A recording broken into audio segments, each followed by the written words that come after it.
Hello, everyone. It's Saturday night. It's 6 o'clock. There's a tail hidden in the stars, and all we have to do is reach up and grab it. Welcome to Things in Space.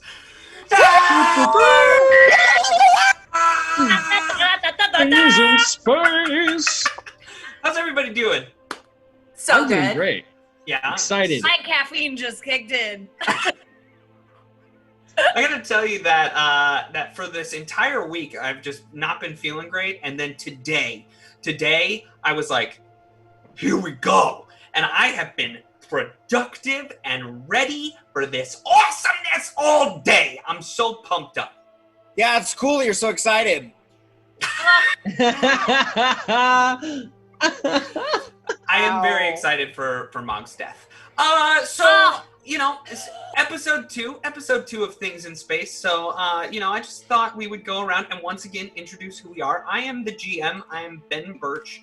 The lovely lady playing No is my wife, Jamie Mills.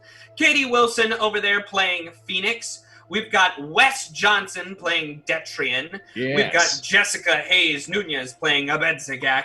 And we have Sam Forbes playing. Yeah, excited to be here for my last day. You prepared that second character sheet, right? Right? No. Everyone should have a backup character when they play with me. Oh. I I spent too much time writing mine. I can't. I know. Be prepared. Along with that, I wanted to bring up once again all of the ways that you can donate to the show in a real and tangible way. First thing that I wanted to do is remind you that I would love for you to create aliens and become those aliens when you are watching the show. Yes. Be our aliens. I have 3 aliens so far of people that exist in this universe, but only one of them has truly gotten what I need done. So email me at gmbenburch, that's BENBURCH @gmail.com with your alien. I want a backstory. I want a character sheet. I want you to come up with a character for Starfinder. And then whenever donations come in or we see your name pop up in chat, I'm not calling you by your name. I'm calling you by your alien name. So that email is gmbenburch@gmail.com. Let's talk about those donations that are real, tangible things that happen in the world. Stimpack, a tiny bot flies down and injects you with a +1. Anesthetic dart, a tiny bot hovers around your head, shoots at whoever you want it to. Mostly me, but I can do it to you as well. And that dart causes a -1 to said person. There is a med AI that is floating around in the drone that films vests in space. You have not met Patches yet, but Patches is a real AI and ready to do some work. So the medical AI will provide your level of healing to stamina or health, and also will remove a condition. And then there's Light 'em Up. A tiny drone floats down into your weapon and builds up more power into it, a D6. There's the care package, where you decide what you want the players to have for 5 rounds. It does have to be their level, so right now they're level 1, but if you want them to have something, get it to them. And then there's an Agent of Chaos, which is a list of madness that happens, and I want you to think about that like a Katniss Everdeen Hunger Games? Hunger Games, that's the word I'm looking for. A Hunger Games mountain where if you want something crazy to happen to one of the players, you donate that money, a black hole opens up, and here comes the craziness. When that happens, I need you to tell me who you want it to be to, and good or bad. You may want to always give good, but the bad is very, very fun. Those are all of our donations about how we can get this all done. We've done that. Are you guys ready? Yes. Wait, Yeah. Absolutely. What does the Bitbox Battle Boss do? And the Bitbox Battle Boss is a roar of the crowd, giving players an extra action in 1 round of combat. So feel free to give out all of these things. We're very excited. Let's get into it. Last time, according to the starship's log, the cosmos glistened in the sky. One star was shining brighter than the rest, but that was possibly because everyone was on a station quite literally right next to it. Materus, the sun of the Galarian star system, had two interesting features in this quadrant: a research facility called Far Portal Station, and the item for which the station was built, Far Portal. The bright blue circular fixture allowed passage between this realm and the plane of fire. However, all who had passed from the material plane through before did not return the same, and a single vessel had never emerged from the fire plane itself, up until now. The crew of the Scourge had just completed their mission: drop off a set of scientists to Far Portal Station. It hadn't been without its dangers, as ships from the free captains besieged the vessel. Outrun them they had, but it pointed to a glaring hole in the crew's capacity. Captain Phoenix needed some muscle. So she and her trusted pilot Detrian went to find the best fighter in the galaxy. Instead, they found a reality TV star Vesk and its furry Skittermander sidekick. Judging there to be no better choice, the captain invited them aboard. It was at this point that history changed.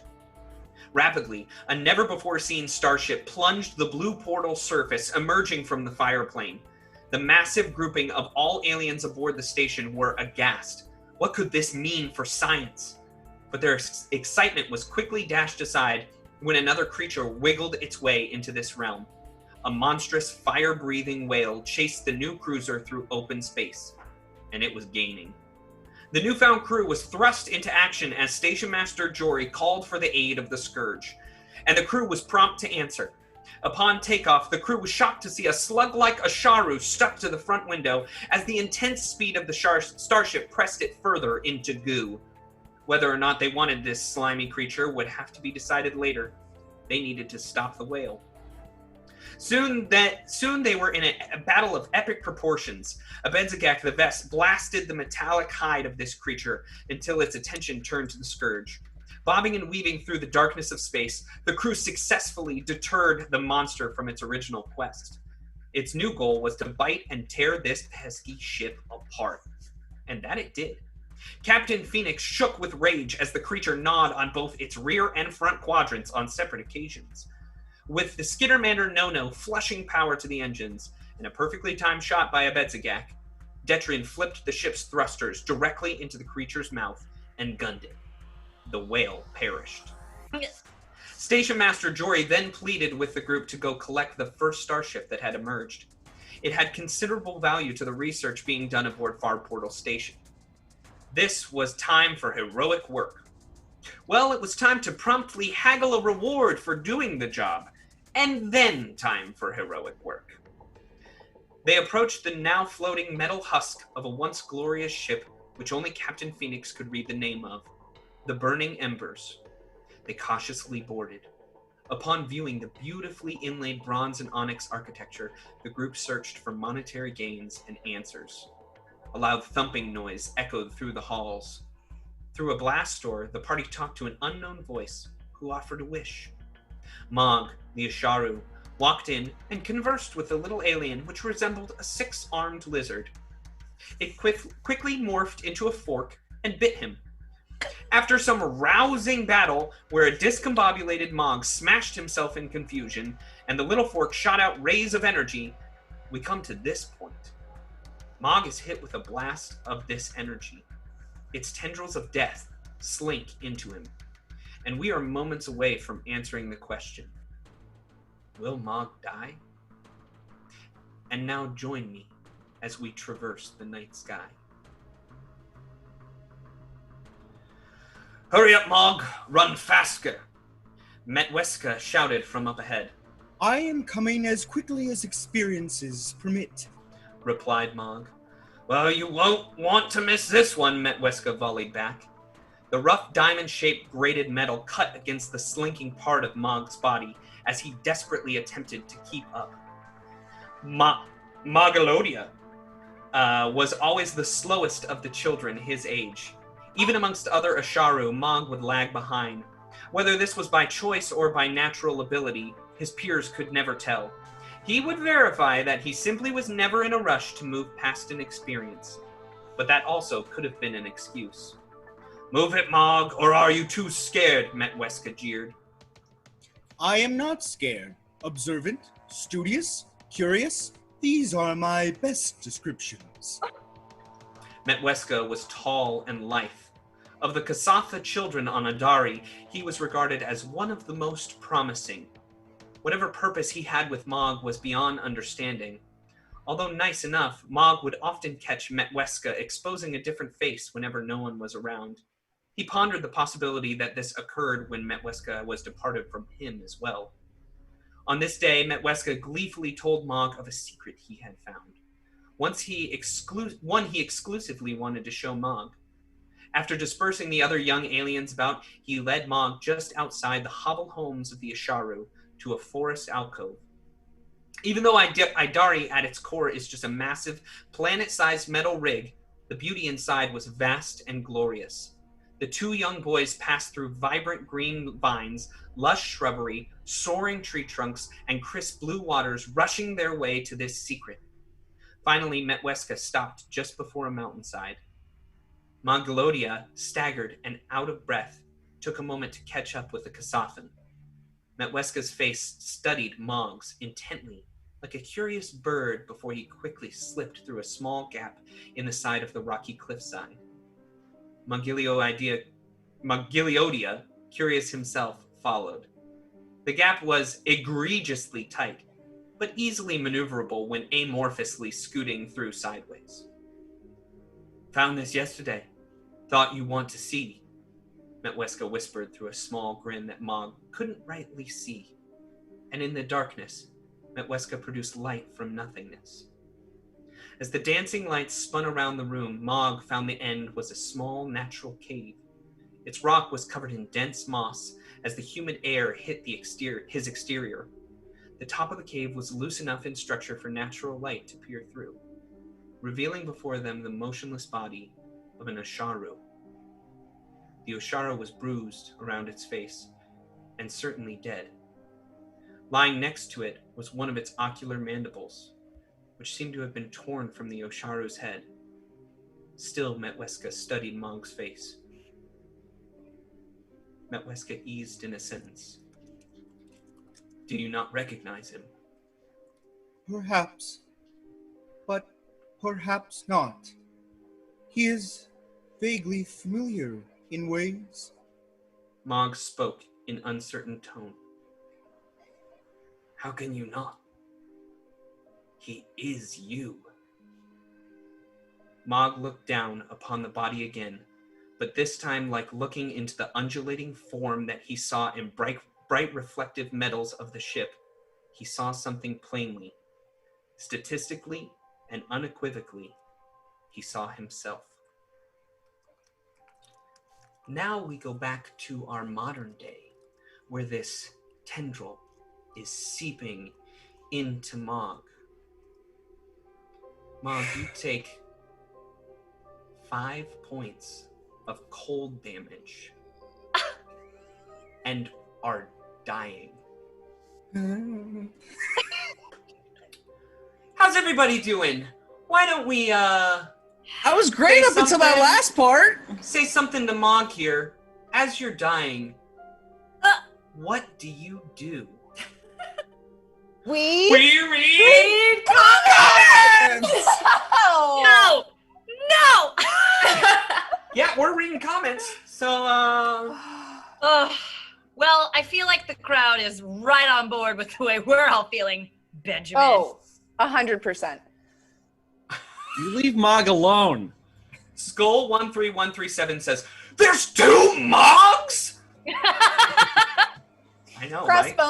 Crossbones AE says, OMG, Benjamin, I swear. Crossbones shall now be considered every time we talk to Crossbones. We shall call him CXB, the android alien. Welcome. Android. B. McAllister is creating some hashtags for us with hashtag Save Mog and hashtag Mog Must Live. Oh, absolutely. Mog, Yeah. love it. I'm certainly, sort of on the edge of my seat here. So all of the hashtag save Mogs are, giving me some life here. I like this comment from Wes saying, "This is a lot of backstory for a character that's about to die." Oh! But you have to make us care about him before you kill him, Ben. Thank you, Like, Jess. okay. You understand. All right. I'm Oh, ready wow. to go. I'm ready to go. We have had a couple of donations. Oh, we Dark do? Knight Huh? donated for an anesthetic for Katie. Yay! And Sarah BC1 also donated what that it looks like a med AI. A medical AI to Mog! Yay! Sarah. Oh, We also had a couple of Bit Boss battle boxes already. Scott Denuzzo is giving an extra action to Mog, obviously. oh my goodness. Yeah, that sounds right. XDX12 is giving one to No via producer powers. Ooh. I think they were AFK, so I guess. Oh, okay. Gotcha. We've got 1 million follows. Would somebody like to read off all of those follows? That is awesome. And I'm very appreciative of them. Somebody else want to hit them, or do you want me to? I'll do it. Zethelicis, Sir Jonathan the Bold, Aaron Carr, Thumbles88, Mowski360, Tomanellas Mouse, Lady Lovegood, Lil Becker 90, NZ Stefan F, Velvet Lee 18, and Cloudy Sky 06. We've also, Cade has gifted subs to BMC Callister 12, Rachel Kinak, Saran Cosplay, NVNG, 8 Smike, Mine LOLism, Skull 13137, Alish, Fragile Vessel, and XDX12, and we've also been followed by Hillycat 3737. Okay. Remember that one Goodness. time when Tom Minnie Mouse turned into Tom Lolly Lolly Lol? All right, Wow. that's great. That's a lot of fun. I'm just really frustrated with you right now. Well, here we are. It's the top of the round. Mog has just fallen to death, and we go. Let me turn on some in-person battle music from Sirenscape, and now we're at the top with Captain Phoenix's turn. Captain Phoenix, what do you do? Oh, jeez, I don't even remember what's happening right now. You're fighting a fork. Hang on, I gotta get Wes, to I believe you're muted. You're right. I shot the fork. You shot the fork. Absolutely. The fork shot me. Scriff attempted to shoot the fork. What could I roll to see if this creature, I guess, is immune to any types of magic? Yeah. Let's do a mysticism check. Okay. Are you trained in mysticism? I am, but I have a 0 in it. Okay. 17. Good. 17. You are able to notice a couple of things about this creature. It's not immune to magic, but it does randomly at all times have a specific elemental resistance. So if you recall, you hit it with a magical thing, and you also hit Mog also. Let's not forget that. But in doing so, it had actually rolled the exact resistance to block whatever you were sending at it. So that's why. Okay. Well, I am going to... I'm gonna move up, Okay. just to right here, sandwiched All right. between Mog and Detrian. 4 And ducks I'm- in a row. And I'm gonna cast Hazard on it. Okay. What does Hazard do for me? Do I have a save there? Yes, that's a reflex save. Reflex save.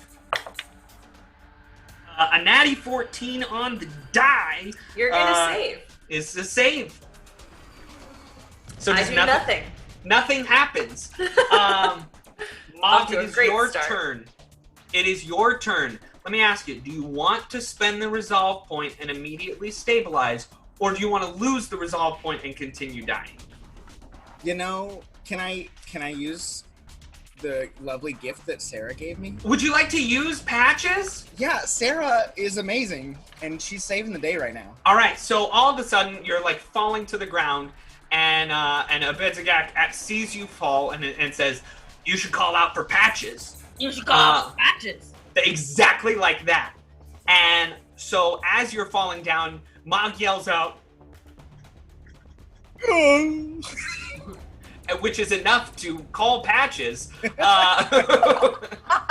who flops out of the drone that is holding up that the vests in space is filmed off of. It flops out of it, hits the ground very hard, and then it folds itself up like this, and then wheels over there. It extends out its two arms, and it has a big square face, and it looks at you and says, "I am Patches. I see one of your friends is unconscious and dying.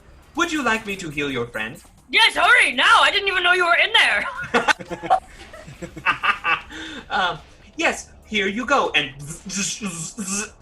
gives 1 hit point to Mom.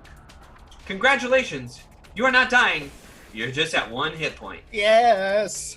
Thank you, Sarah BC1, for that.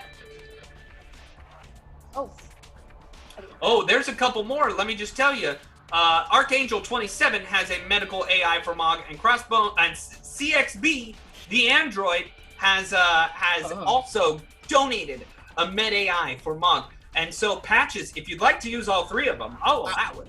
Yeah, no, absolutely. So Patches is over there going, "Oh, this vein should be connected over here, not spewing blood needlessly," and just connects you up. You now have 3 hit points. Oh, thank you all so much. Congratulations, you all saved Patches. Not dead yet. Not You all Patches. saved Mog. They saved me. You saved Mog. Ben was so ready to get rid of the character, you forgot his name. Yeah, I know. Well, I didn't want to say Mog Giliodia all the time, so I was like, kill him first, you know? That's okay. true. As you still can't say it right. How do you, Sam? How do you say it? Mogaloidia. Mongoloidia. Yeah. Like void. Okay. Like void. Mogaloidia. Mongoloidia. Mogaloidia. Everyone, that's how you say Mog's name, Mongoloidia. If you all have problems, then at me, because I have problems too. All right. All right, we continue on. You met it up. That's all you get for this round. If you'd like to stand up as you unconsciously flop to the ground, we could do that as well. I would not like to, but could I speak? Yes. Okay, so I hit the ground, and I'm so thankful that, you know, the powers that be have saved me. And I would just like to say, We come in peace. Okay, we move on. It is now Detrian's turn. Sorry, from this side they all just look dark, and from this side I can actually see the color. Detrian, it's your turn. All right, so as a bonus action, can I rip off one of the meta AIs and just throw it at Mog? Oh yeah, absolutely. Well, you Okay. can just tell Patches. Yeah, you can just fling it over at Mog, and Patches will go to work. Okay, so I literally rip one off and throw it at Mog. And Patches just giving you 1 more hit point there, Mog. And then I want to move along this wall on the right side and get behind this creature. Okay. And I would like to try and make a stealth attack. Okay. So you're trying to do your stealth attack here, allowing you to pinpoint its weaknesses by sneaking around a little bit. Roll that stealth check. All right. Stealth. So that is a 7, unfortunately. With your stealth? With my stealth, yeah, I rolled a nat 2, so. Wow! Yikes! Yeah, that won't do it. Wes, I think you're supposed to add 3 more to that. Just by the way. Okay. I'm sorry. It is 4 more, so technically that is an 11. That will not do it. You're still 10 off of the DC. You can still take your shot, but you're just not going to get your bonus damage. Okay, I would like to take my shot. All right. So that is a natural 14. Okay. Plus, I believe it's my dex, if I'm remember correctly. Which so that is 17 to hit. That's a hit. Roll damage. Excellent. What kind of weapon are you shooting right now? It's my laser pistol, my azimuth laser pistol. Give me 1 second here. All right, go for it. So that is 6 damage. 6 damage, and you see it just, it takes it. Okay. we continue on. It is now, that would be Nono's turn. Nono, hanging out in the back there, riding Scriff. Right. Nono has drawn her semi-auto tactical pistol, and Scriff had already pulled out his hunting rifles last round. And Nono, levels her pistol in front of her to take a shot. But flavor-wise, I think Scriff kind of shakes in a way that only Nono and Scriff understand each other. Okay. And so Nono lifts her pistol, and she goes, okay, I'll wait. And Nono will hold her action, and so will Scriff, because Mog said we come in peace. There you go. Oh, Ah! I straight up shot the thing. I'm like, nope, not dealing with this. We can figure out what it is after it's dead. A Bedzigak. Ah! Oh, hold It on. is Can your turn. Yeah, Jamie, what I do you want to move do? on the map? I want to Scriff and Nono will actually move up to be So the you're not holding your action. I get I'm it. just taking my move action. Move action. That's fine. Sorry. All right. A Bedzigak. Well, this changes everything. No. No, but you're my buddy, so thank you. So here's what I'm gonna do. I want to move. I'm gonna move 2 up, so I'm right next to this little guy. And Okay. I have this thing called a tactical dashko, which is basically like a giant unwieldy axe. And I'm gonna Yes. inhale it up over my head, and the second I hear Nono say, "No, because we come in peace," I go, ugh, and I will hold as well. Okay. Wait, did she move into it square though? No, Okay. it is right here, Okay. more towards the fore of the ship. It's this creature's turn, and it goes. It suddenly shifts and morphs and changes, and now it is a space monkey with 10 arms, and it's Aw. like, I come in peace as well. nice. La la la la la. That was fun, wasn't it? Ah, la, la, la, la, la. Did you enjoy that? Ah, la, la, la, la, la, la. Get mixed messages. Are we allowed to respond, or are we still in initiative? Yeah, we're yes, you are allowed to respond. Basically, we're out of initiative, and we can just start hanging out and talking, and doing fun things. Just. All right. I would like to try and stealth and still just ready my weapon just in case. Okay. But I'm just gonna stay at the back end, and I'll let these guys chat with the crazy space fork monkey. But I'm ready just in case. Oh. Okay. I've learned the minorest of lessons through this. So I won't move up to it again. So I'll stay where I'm at. But I would like to stand up, and even though it has said this, I would like to use diplomacy and be diplomatic. And say to him, or it, then, You are a child, just born. You must realize that attacking us is hostile and will aggravate my companions. I'm aggravated. I don't know what aggravate means. Ah, yeah, yeah, yeah, yeah, yeah, yeah, yeah. And Mom, should I kill him? clearly by your roll, it I does have a nothing. +8. I have a +8. All of a sudden it flashes and it becomes just this mote of light that is floating in the air. Oh, you were talking to me like this? I have seen myself. This is not the first time. I have seen you too. I looked at you. Yeah, ga ga ga ga ga ga ga ga ga. Sorry, are we Ah, talking ga, to space? ga, ga, ga. Yes. Were I- you born recently? Oh, yes. Not 10 minutes ago. I can't tell time, but I think it's like that. I might ask you, to not inflict any harm upon anyone in this room.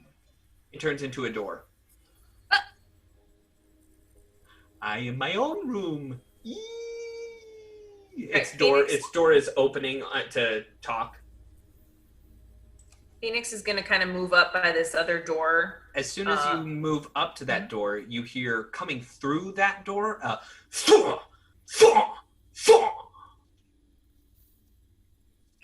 Not this again. We don't have I'm time gonna for move to this. this other door. Sorry. I'm so sorry. No, you're fine. You're fine. You're totally fine. Go ahead. I'm gonna move to this other door.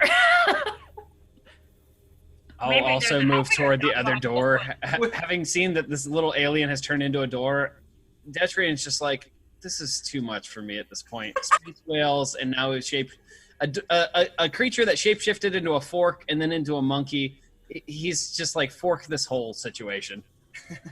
And Abedzagak, as soon as you go over there, this door, it like clonk, clonk, clonk, clonk, turns to you and goes, "Don't go over there. The angry abs, the nudie spirits in there. I'm sorry, the what? Angry abs, the nudie spirit." Nudie spirit. And it transforms right then into a whole bunch of abs, just like the muscles, abs. Alright, I'm gonna step up. I'm gonna step up to one more, about 5 more feet, and I'm gonna say to it, "Look, we don't have time for this. If there's something behind that door, what's behind the one behind me?" And it transforms into you, Phoenix, and you're now looking at yourself. It says, "I don't know what's behind that door. I'm a child." Ugh, that's not what I sound like, is it? I say to Detrian.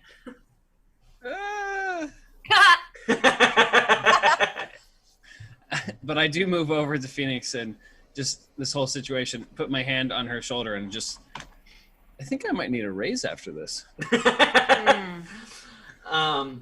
Would you like to come with us as we explore this vessel? No, Oh? it will not come with us. If you're a child, there must be something that you love or like. Candy, cake, a toy. It The souls turns, of our friends. as soon as you say candy, cake, and a toy, it turns into each one of those things. And as a toy, it's become a bouncy ball, and it kind of bounces up over to you and boingy, boingy, boingy, boingy. Can I kick it? You can try, because as you do, the ball gains a mouth and bites you. Damn it! We're going back into our initiative rounds right now. I said, can I kick it? Not that I was going to Well, kick it. here we go. It goes in to bite you. I like how Ben just makes decisions. That is going to be a 11 against your flat-footed KAC. No, that's a Okay. miss. So it goes and attempts to bite you. It's the top of the round. It is your turn. Oh, okay, we're not re-rolling initiative? Okay. No, I'm going to keep it the same as it was. Ugh, okay, so I'm going to... does it get an attack of opportunity if I move? It depends. Let me see where you're moving it to. Alright, I'm gonna Wait. take a 5-foot step. It's called a guarded step in Starfinder. Sorry, guarded And, step. Yeah, and there you go. That is your move action. Now, what do you want to do? I would like to do a perception check at this door again to see if I can understand any sort of sound or be able to put a sound to an image.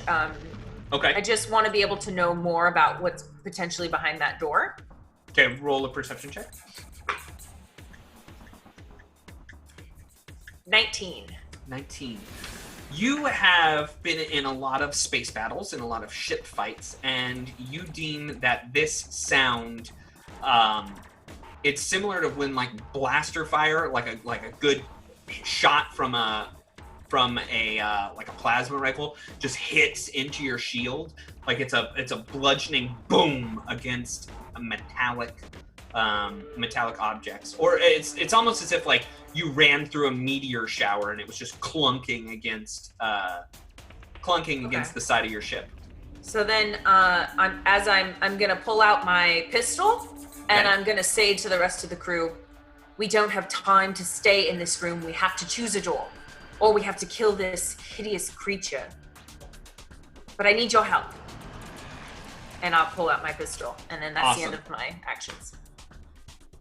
Mongoloidia, it is your turn. I know I made a mysticism check and identified what this creature was called. Would you mind reminding me the name of this thing? It is called a Protean Rifty, and it's all sorts of crazy, and I really like it. Once again, this is how it looks naturally over here, but right now it doesn't look like that. You know, it obviously it looks like it looks like a bouncy ball. Right. I am sorry, young one. My captain has spoken. I would like to cast Mind Thrust. Oh, that is a will save on my part. Yes, it is. All right. 16 to save.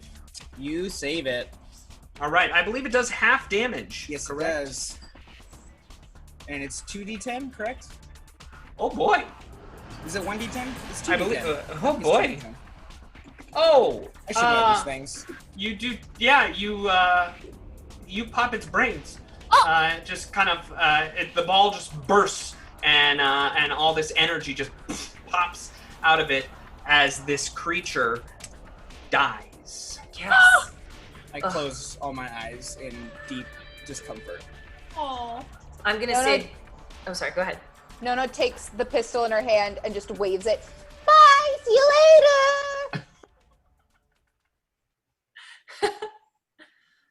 I'm gonna go say to Mog, well done, and move toward this door with Detrian, and I would like to know if I hear anything behind it. Okay, you roll. Go ahead, roll a perception check. 14.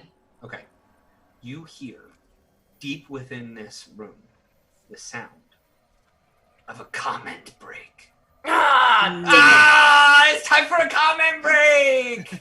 Real quick, before we get too far into the comment break, I want to say we are currently live on Twitch and Facebook. If you're over on Facebook watching us, head over to twitch.tv/thedatnetwork, and that's where we're reading comments, you guys. So head over there, and maybe we'll read your comments.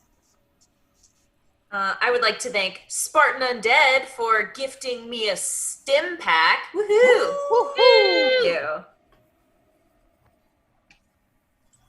There was a comment a while ago, back when I was just coming back to life from all of the wonderful viewers, and the Java Man 1964 just posted like 6 images of salt packets. It's like the evilest omen I've ever experienced. Can I tell you that you, as an Asharu, are susceptible to salt? If I ever want to kill you, I just use salt bullets. Guys, it's not good. Graham Cracker Game says, Wes, don't kill it. I want to adopt it. I didn't kill it. True. Malcolm Mama 15 says, remember when our biggest problem was a space whale? Yeah, those were the days. I like the space whale. You know, speaking of the space whale, it's Lucas Martinez. Just like, shoot this guy. We got a space whale to carve up for parts. I'm still thinking about the space whale personally. Let me just, I do have some bad news about Larry, the space whale. Oh, God. What? I'm sorry. I feel like this is the right time to mention it. Your ship is a medium-sized vessel. The ship of Larry, the space whale, is a small vessel. So I did say you can come out of the mouth as an escape pod, but you cannot. But the trick is you could mount Larry the space whale onto your ship, and Larry the space whale could be your escape pod. Yes. So like, We have a whale hat. You have a whale hat. I want it to be a space flamethrower. We need to hook it up and make it a weapon. Ooh, Yeah. that's pretty Yes. cool. On Faith Lover 611 says, Space if whale anyone turret. wanted to do that $75 dono on Ben now, but I just gotta say, that doesn't get to me. It gets added to the players. Good things can happen to the players, and bad things. That's up to you. That $75 donation, that's for them. And I don't get any part in that. So if you did want to do it, though, there's some fun stuff. All right. Alright, We're what's back behind in. the door? We're back in. Army Oh. Woman 00 has given a roar of the crowd to a Benzagak for an extra action. Yay! I had that in my back pocket just in case this little thing didn't die. Yeah. And it looks like the DAT network is glitching out here in the comments. Yeah. Wow. Long booze. Lot of booze. A lot of booze at me for taking... Larry, taking Larry away from us. No, I think it's more that I can't be hit with the $75 thing. Oh. Not as Either fun, way. all right? It's going to be fun for them. So if you want to do it for me, then give them a bad thing. That'll be what you do. No, that doesn't make sense. Mm-mm. I don't like Not it. at all. Right. This door, you hear no sounds coming from inside Who's this door. gonna die on this side? It feels poetic that I was the one that killed that thing, but I'm genuinely, like, as Sam, so upset. I wanted to save it so badly. But Okay. my captain spoke, and I'm gonna listen. I You do didn't remember that necessarily say kill it. I said we needed to choose a door or kill this thing. For sure. I felt like it wasn't gonna learn. It wasn't gonna learn. You do remember that it Yes. has like 100 hours to live. So, I mean, It's not too big of a loss. Yeah. That's good. It lived for 10 good minutes. You know, maybe. It experienced a lot in that time, and I, much like the life of a fly, I'm sure it lived a good one. All right. All right, so we have all listened at all of the doors, so I'll say to the rest of the gang, there are 3 doors here. There's something on the east and west, but this southern door, I didn't hear anything. Does anyone else want to try and listen? Sure, there's nothing but nudie abs on the side of me, so that's not interesting. I just want to know how in 10 minutes that thing learned what a nudie ab was. Yeah. I mean, it's very interesting, this life of this creature. I would like to pick up its body, and can I place it in, like, my pack? somewhere? You bursted its body into just like... You know what? I would It- like to burst its body. It deteriorated into its energetic form. Aww. Is there some ashes or anything that I can scrounge up? I mean, you can pick up the sparks that are still lying around its body. I would like to do that, if I may. Okay. Roll a d10 of damage. I'm just kidding. I'm Oh just my kidding. gosh, I'm you're just the kidding. worst. Jeez. All right, so are we opening doors or... Yeah. If it's okay with you, boss. Is this I- the door we're choosing? I Detrian? choose this door. I mean, we got to clear the whole ship anyway. All right. I do think that we need to rest at some point. I don't know where's going to be safe here. So, you could take a 10-minute rest and regain all of your stamina, but you do want to open this door. So, let's open said door. Okay, Ben. Just help, just I help will me out. I will move up to the door. And That one? wait, is that not the one we're No, opening? no, or is the it one where opening? I'm at. Okay. There you go. Okay. So yeah, I'll look to Phoenix and be like, ready? Ready. And I will open the door to the side and just peek around the corner with my pistol. You open this door, and you see a familiar sight as it is a mirrored room to the one across the way on the port side. This starboard cargo bay has similar things lined up against the walls, ratcheting straps all across it. Everybody can roll a perception check or an engineering check. No, I don't see 17. anything. That's a nat 1 for me. 6. I got a 17 perception. 17. All right. 13 And no- engineering. 13 engineering. So you do see that there is a cargo lifter power armor that's just on the wall. I don't think any of you are capable of wearing powered armor right now, but it is a piece of armor that's hanging on the wall. It seems like lodged in, like it's connected mechanically in the back. You see that there's a data pad over there on the side. If you wanted to try and unlock it, you could. But I don't even see it, so. It's just on the wall. It's just oh yeah, you don't see it. Yeah. I'm like just kind of like looking at the walls, like, oh, this is pretty architecture. I don't notice anything really good. Well, we would share that information with the rest of the group. Yeah. So what kind of check Don't would tell him about the powered armor. what kind of check Powered would armor. it take? What? You can use an engineering check to try and just rip it off the wall, or you can use the data pad that's next to it as a kiosk and type in and try and get it to unhook from the wall. With computers? With computers, yes. Okay, so would anybody have let me know, I'm assuming, about the powered armor? Okay, I would have. I saw it. About where is it? Right about here? Yeah. Area? Yeah. Okay. So I'd like to move up to it and just start looking at the mechanical thing that's holding it in place. Absolutely. All right. I think I might be able to take this down. This is worth a lot. What is it? Seems to be some sort of powered armor. Is this you the wear this? data we're supposed to collect and take back with us? I highly doubt it, but it's probably worth some money. Well, then I suggest you start figuring out how to get it off the wall. All right. Can I make a check to see if I know exactly what this is? Sure. Engineering. Engineering. Okay. That would be a 13. 13. This is cargo lifter power armor. Okay. So it's one of the lowest power armors, but it is power armor. You can lift a lot of things with it. All of you suddenly hear a thwaw, thwaw, thwaw as it echoes throughout the chambers. Well, I guess we'll have to worry about this later, but it'll be useful for stripping the ship if we can find anybody who uses it. Why don't you keep working at it, and I'll find where that sound is coming from. It's pretty clear where the sound was coming from because you've heard it come through these doors. Mog, it's so loud for you, and no, it's really, you can hear it quite clearly coming through these doors.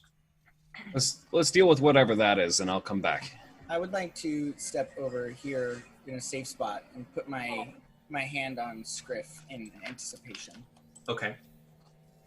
Can I walk over to Mog and say, I can tell you are, how you say, distressed, but you have friends in us. I thank you. I highly expected you to sing a song there. Have a friend in the two of us. We will be friends. Someday we'll ride a bus. I have never ridden in a bus. I'm gonna lean over to Detrian and say, great. We've acquired ourselves a crew that hides when danger lurks. Oh, you don't want us to hide? That's totally okay. I got it. And Are you surprised? No, and tell Scriff to move forward to this door and go ahead and open it. All right. You rip open that door. Just a note, I'm ready to shoot with my pistol right now. Absolutely. I'm ready with my pistol as well. Ornate carpets cover the floor of this chamber. Where metal doors don't take the wall space, curtains of red material frame murals of brass starships flying in formation through fiery skies. Low plush divans surround hologram projectors and lavish brass tables holding hookahs and VR headsets. Damage from fire and impact mars one of the two double doors on the forward side of the room. This is what you see in terms of the room. Do we see a creature? Well, maybe. Oh. Maybe. Because up against the fore wall, you see a black and red creature slithering around like a snake. It has 2 arms and has just thick red eyes and a thick body mass to it. And it looks like this picture I'm about to pull you to. God. Ah! Whoa, actually, that's kind of cool looking. Oh, yeah, it is. Is that And the I'm mom gonna or need... dad? What? Is that the mom or dad? No. But what I'm gonna need everybody to do is once again roll initiative. Oh, we're just gonna kill a whole family, aren't we? That's another nat 1 for Wes. Ooh. Yikes! No! You need a dice jail. I don't have another set of dice. I think I'm gonna go first, but let's see. I'm assuming Wes goes down here. 18 for Captain Phoenix. I also have 18. Yay. 18 No, too. no. Whoa. Wow! How'd that happen? Who has the higher initiative bonus? I have a 3. 3? I also have a 3. All right, roll off. The 2 of you roll your d20s right now. Whoever gets higher goes first. 16. 19. Ah! Ooh, looks yeah. like No-No is going before a Bedzagak, which makes sense since No-No is closest to the door. What do we got going on over here, Mog? I got a 12. 12. Oh, Perfect. Well, like I said, I do think I'm going to go first, and I will, because I rolled a natural 20. So let me get this guy out onto the board, and we'll get going. This creature bangs up against the wall, but as soon as you open the door, it turns and looks at you and smiles and says something that only Captain Phoenix can understand. But it says, "My master will be happy when I've been rid of you," and charges towards No-No. It's right here. It glides across the ground. You didn't take us. I still see the picture, so we need to go back to Yikes. that. Yeah, we do. Thank you. Pulling you back to the map. It is up against these 4 doors, and it glides against the ground. I'll show you its movement so that you can understand where it's going, and then I will place them there. He steps up here, and continues the movement. He's going to move all the way up to No-No and get up there gliding quickly, blocking the doorway, Yikes. but that's all he can do this round. No, it's your turn. What do you do? So the thing didn't attack me. It did not. And you did not understand what it just said. It was scary though. It is scary. No. Tell Scriff to take a guarded step back, and we will hold. Okay. Because I don't know, I'm getting mixed signals from the captain and from Bedzagak and from Mog and from Detrian. I don't know what to do anymore. You don't know how to be helpful. There's too many things. I don't know what to do to make everybody happy. I get that. We move on. It's a Bedzagak's turn. A Bedzagak, you see this creature run right up to No-No. Your friend, well, not your friend, your bounty. Well, but maybe your friend. Your bounty friend. And what do you do? I'm gonna step right here in front of Mog to protect him because he's been through a lot lately. I'm going to pat my little No-No friend on the head and say, "It's okay, I got you." And because No-No is small, I would like to use my plasma gun above her head. Nice. Well, currently, I would say, yeah, you can do that because she's sitting on top of Scriff. And Scriff's a pretty big creature. It's a pretty big robot, but I'll still allow you to do it. I'm 7 feet, almost 7 feet. 6.5. Oh. Can I do it? Can I use my plasma bolter? If you want to. Yeah, are you going to take the first shot? I sure am. Okay, I'm going to go look for it. over to Mog and I'm going to say, "I'm going to get this guy, okay?" Okay, go for it. Okay. Oh, God. Oh no. 9. Yeah, a nine's not going to do it. You shoot. You stick your laser on top of No-No's shoulder in order to steady it, and then all of a sudden No-No goes looks up at you and just moves your shoulder, and it shoots high up into the air. And we move on. It is Captain Phoenix's turn. Captain Phoenix, you are right next to this creature. Yep, I'm going to say to it in Ignin, because I assume that's what it's speaking. I'm going to say, well, then you're about to disappoint your master. And I'm going to then also tell the rest of the group, he has a master, and he said he was going to kill us. Use your full force. We do not hesitate. And I'm going to use my move action to go about, I'll just take like a 5 foot, and I'm going to try to shoot it with my pistol. Nice. Here we go. What kind of pistol is it? It's a needler tactical pistol. All right. Oh, that's a 19 on the die. That will definitely hit. Go ahead and roll damage. All right. Damage is 1, 4. It's not that much damage, unfortunately. Okay. Well, max damage. 4 points of damage. 4 points of damage to this creature. Okay, we move on. Oh, and real quick, I have to give a shout out to Ziochu for giving me 2 stem packs. That's very nice. 2 Heck little yeah, bots Chad Dad. fly out of this drone that's filming vests in space, and they just stick onto Captain Phoenix. Yeah, and they said that they're giving them to me since Wes betrayed them. So. There. And then Sarah BC1 is giving stim packs for the whole table. Stim packs for the whole Yeah. table. Stim packs for Sarah. the whole table. Sarah. They all just flutter out of this drone and stick onto you. Can Nono and Scriff act? You have already acted. Oh, you want to Took take a guarded step. You took a guarded step. Most of the time when you do that, I'll allow it this time. But Okay. what I will say is most of the time you'd have to ready an action to do that. And you did not tell me you specifically did. So next time, just tell me that you do. Nope. Rules as written. I'll wait. Raw. Raw, baby. All right. We move on. It's Mog's turn. Mog, what are you going to do? I would like to take a guarded step to here, get a Okay. clearer shot, and say, We do not hesitate.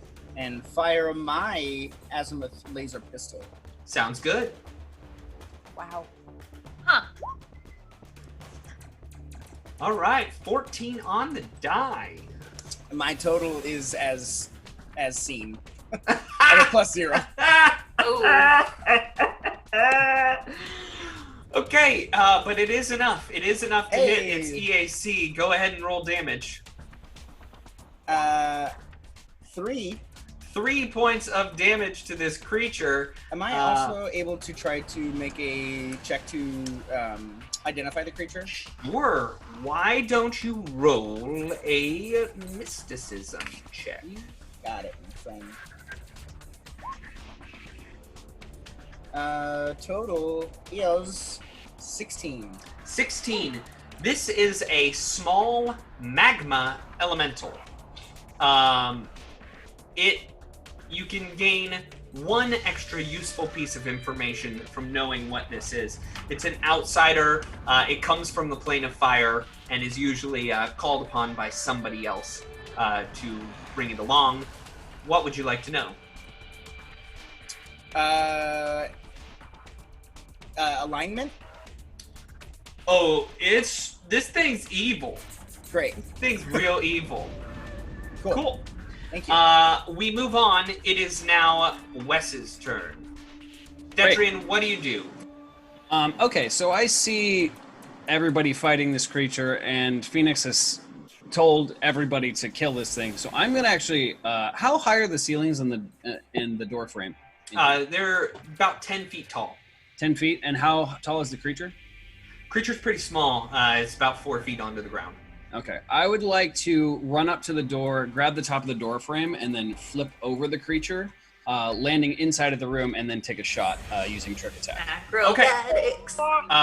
So you go and make that action. You're trying to go through its square, which requires Above it, yeah. above it. I will allow this, but I'm going to get an attack of opportunity against you as you jump over it. Okay. That's a leaner. Okay, that's a 5 on the die, so I doubt I get you, but does a 14 hit your KAC? It is the same. Oh, wait, no, I'm sorry. No, it does not. My KAC. Okay, so you try to come in and jump over this creature, and it slams its fists at you. Now make the acrobatics check to try and go over it. All right. That is a 27. 27. Yeah, you jump and flip over it. You are able to make it past this creature and into the other room. All right. And then, yeah, I would like to, because I'm behind it now, I'd like to use my trick attack. Sure. I'm not sure you are capable of using acrobatics and trick attack, but I'll allow you to use your one shot. Okay. So you just won't get the extra damage because you haven't been able to study the target so well. That's true. Okay, so that would be a 14 to hit. 14 is a hit. Roll damage. Great. You see this thing and it doesn't even seem like it's focused on you. And so it doesn't even turn its shoulder or anything, and you blast it right in its back. I believe. Do I add my Dex modifier onto my laser pistol damage? Okay, so 2 damage. 2 damage. Okay. It's its turn. It grins at Captain Phoenix. And then swiftly moves up and around the captain into this spot right here. What? It does not provoke from either Captain Phoenix or from No, because both of you have weapons of laser pistols out. And it doesn't provoke from Abedzagak either because you have out a laser rifle. And all of a sudden it smiles and grins and it bubbles up and it gurgles and then it spews lava in every adjacent square. I need the 3 of you, Abedzagak, No, and Captain Phoenix, to roll reflex saves. I gotta say, Mog, smart move to move where you did. Oh, I was just thinking that. Thank goodness, hopefully. Correction. 19. I'm so sorry. I'm so sorry. Is it? I 10 can't feet? do that. I can't do that because it is a full action. Oh. And however much it would have been so fun to do this to you, and I gave away my secrets, all I'm gonna do is just smack a Abedzagak really, really hard with my fists. Oh, no! That is going to be an 18 to hit against KAC. Earlier, Dark Knight made a comment that said Ben is always fair and just, and I think there was some sarcasm, but I do appreciate this. Well, justice. thank you. I appreciate it. It hits me. I'm sorry. Yeah, that hits you. You take 11 points of bludgeoning and fire damage. What? Remember, your stamina goes first, and then your health points. Oh my god. 11? 11. I had to get up. Ouch. Ouch.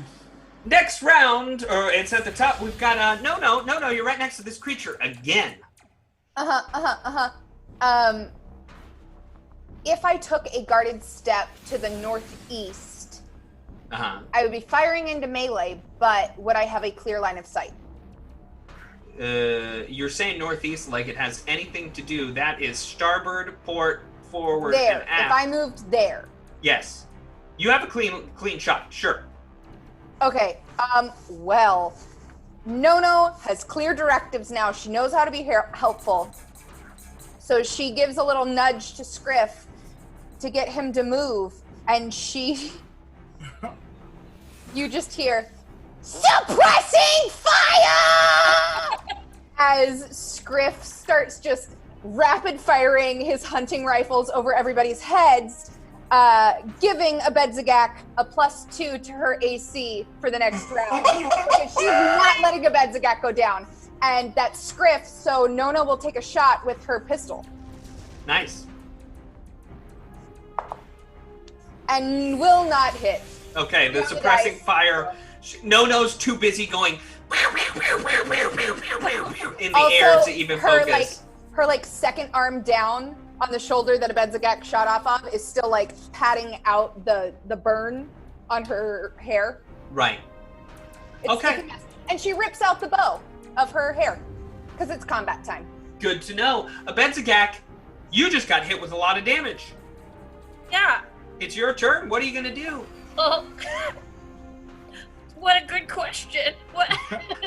I'm gonna look at Mog and I say, I know how you feel, bud. Oh no. Oh God. I mean, can I still try and attack this thing? If you want to whip out your Dashko, you could. You could drop your... I just want to do that while I'm doubled over, hunched over where this bludgeon wound. 11. 11 is not a hit. So you drop your rifle, you just whip out this Dashko, and you swing hard, but it's quick, it's smooth, and it slithers away from it. No damage. Now we move on. Captain Phoenix, your turn. So I'm gonna have looked, because everyone did some really cool stuff, or attempted to do some really cool stuff in that. So she's gonna kind of glance over at them and say, seems I underestimated you. And she's mostly looking at Nono. And she is going, sorry, roll 20 got all weird on me. I'm going to take my guarded step. And I'm going, and how does this creature look to me? Is it, I don't think it's taken that much damage. Is it feeling fine? You can roll a medicine check to know these things. I can't tell you about it. All right. Okay, well that's a 19. So it looks almost halfway hurted. Almost halfway hurted. Almost halfway hurted. Okay, well, Captain Phoenix is really done dealing with these creatures on this ship. She thought they'd be able to easily get in here, grab the information, and get out. You know, she needs a nap. She's tired. It's been a long day. And maybe a drink. So she's going to look at it, and she's going to cast... Wait, hold on. First, well, I think it's... sorry. It's a swift action. Okay, doesn't matter. She's going to cast Jolting Surge. Okay. And there is no save for Jolting Surge. Okay. Casting a spell right next to a creature does provoke. It's one of the very few things that provokes an attack of opportunity from said creature. So here we go. Well, that's not a problem. I'm going to anesthetic dart you. It's not going to matter, Katie. You get a nat 20. I did just get a natural 20. On mine, it's the symbol of the sun, and it's beautiful. Wow. Well, here we go. Double damage as this, boom, it slams into you as magma and lava pour over you. Wait, I have a resistance to fire. That's good, because you're gonna need it. And Katie, Zio2 donated for a med pack for Phoenix and a stim pack for Mog, just in case you guys need them. Thank you. We do. All right, you take 12 points of bludgeoning and fire damage, and then this thing also has a critical effect of critical burn. You take 2 more points of burn damage. Where does my fire come off of that? If you have fire resistance, I believe it's 2, and you get 2 points off. So you'll do a total of 12 points of damage. Okay. Anyway. Great. Yikes. Awesome. But you do your spell, Jolting Surge. You target a target. Yes, Okay. sorry. I am going to do Jolting Surge, but as a swift action, I can cause half of my damage dealt to be acid, cold, electricity, or fire for 1 round. Okay. So I would like to make half of the damage cold damage. Okay. You do have to roll an attack roll. Yep. But here's the trick. What are you using? Huh? Well, it says here in the description, you touch a target with a device you're holding that uses electricity, requiring a melee attack against the target's EAC. Alternatively, you can touch an electrical device on the target, and that gives you a +2 bonus. I gotta tell you, this creature ain't wearing anything electronic on it. So. But it says if it doesn't. Hang on. Sorry. But here is another thing that I'm just learning. It says casting this spell doesn't provoke attacks of opportunity. Oh! Take back all that damage that I just gave to you. We're learning. We're Yeah. learning things. Okay, I'm sorry. This is the first time I've ever used this spell. So basically, you gotta make an attack with, like, you could even, like, take a comm unit from your hand and just reach out and touch it. Well, I would think that is my tactical pistol have any sort of electricity in it? No, that's just an attack pistol. Okay. But you could, like, you have a personalized comm unit within your suit if you reach out Great. and touch, so you could do that. Great, I'm doing it. Yeah. I'm doing it. Here so we you go. roll a melee attack here. All right. Oh, that's a nat 20. So Hey. plus 1, so 21. All right, roll your damage. Okay. You gotta warn you, this thing is not subject to critical hits, so Okay. nothing like that happens. That's but fine. I still get to roll 4d6 damage. roll your Yeah. damage. And then Whoa. half of it is going to be cold damage. Okay. Ooh, okay, this is looking good. 6, 12, 13, 14, 15, 16, 17, 18, 19, 20, 21 points of damage. Oh! Crap. You freeze this creature in its place as it looks like it's about to gurgle over, and instead it fights against the cold, and then there's just not enough in it, and it cracks, and it just shatters to ice on the ground. You have defeated this creature as well. Congratulations. Oh, Wow. oof. You're good, boss. Ugh. Dang. That was a heck of a roll, Katie. Yeah. Yeah. Wow. All right, though. I got to lay out a lot of damage, even though some of it got taken away because of, spells not needing attacks of opportunity. Whatever. Yeah.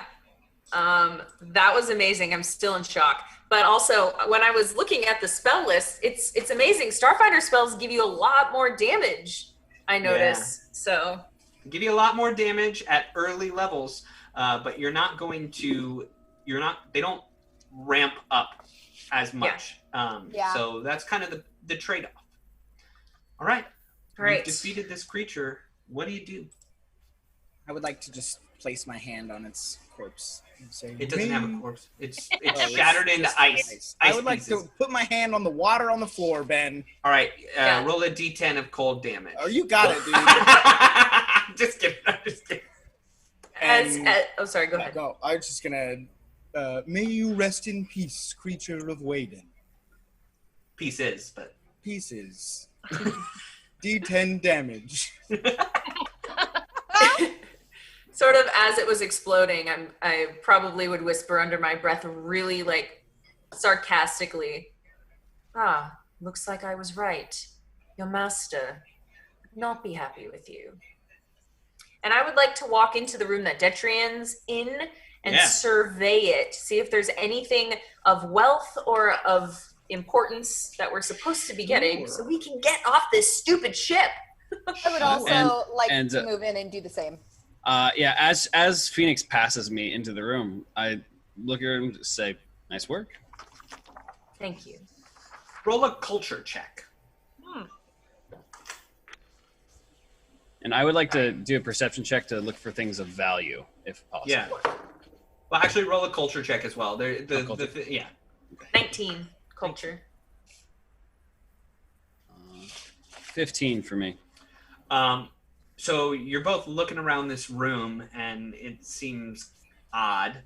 But next to the hookahs, there's a big pile of like sedatives, and it's not very heavy, but you think that they have some sort of monetary value. In fact, you think that they're probably worth about 200 credits. Some sedatives over here. Not much, but it's something. Collect what you can. All right. We need anything we can get our hands on. Whether it will fetch us some credits or at least be information that we can bring back. Now, I did not mention this earlier, but Abedzagak, you are in this room by yourself. this room, and you're kind of looking at the ground, this star pattern in the middle of the floor. And you notice that underneath your feet, there's a part of the carpeting that is a very different color than the rest of the carpet, and it looks odd. And I will allow you to roll a mysticism check. If you don't have a mysticism check, you can roll a perception check. Okay. What a great idea. Thank you. I'm chock full of them. 14. 14 on what? Mysticism or perception? Perception. Perception. It's like on the table. It's not a table. It's just an indentation in the carpet, and No, I meant my physical table where. oh, that's fair. You rolled a 14 on the die, Yes. and then add your perception to it. Mm. She might have already I done don't have anything to add. To perception? 0. Wow. Okay. I have 0 perception too. Right. Big dumb lizard. With Mine's that, a 7. oh my They're goodness. smart. I'm made of lubricant. Sorry, I have no so- physical attributes. So Nono walks into this ornate room and she looks around. She literally is not trained in culture. So she's like, nothing here. And turns around and sees Nono just like, or Abedzagak staring at the floor. And she and Scriff will ride back into the other room to try to help Abedzagak. And Yeah. she sees Abedzagak staring at the floor, and she'll just kind of look at the floor too and see what she sees. Also, 5 hours. Has it been 5 hours since we entered the ship? No. Because No. I still have a +5 to my skill checks. Oh, you do, because a filter fixes everything. Thanks to Sarah BC1. Okay, that's a 26. 26. It looks like a statue might have been waiting here at some point. Like a statue might have been weighing down this area. Something out of like some sort of stone or metal, but it is no longer here. Huh. By the way, I just wanted to thank CXB for hosting us right now. You're doing a great job, you android. All right. Abedzagak? Ah, There used to be a statue here. I believe that. I mean, I don't know what it was, but it was here. You're so smart. This is why I like to keep you around. I'm gonna just rub my claws into the carpet to see if I can figure out what it was. Maybe get like a shape of it if it had a pedestal or if it was like 2 feet. Sure. Yeah. Roll your D20 and add your 0 wisdom modifier. Ooh, that's the first good roll I've had this whole game today. Okay, I'm gonna give you a lot here. That's a natural 20. Natural 20. All right. I can't add anything. You think that it was 2 feet. And who's carrying the onyx pieces? I think Phoenix. The 2 onyx I think I pieces took that a you, look or at 'em and then 3 gave it onyx back to you. pieces Right. that you Yeah, I found have in the them. airlock. You kind of got a quick glance at them, but you think that they might have fit in this area. Like if you put them together like a puzzle, maybe they would take up like this quarter of where the foot would be. Okay. That's it? That's all you know. That's quite a bit of information. It is quite a bit. While this is happening, Ben, am I able to, I don't know if you do take 10s or 20s or anything, but Yeah. can I like reflect on that creature and think more about like what its master was and things like that?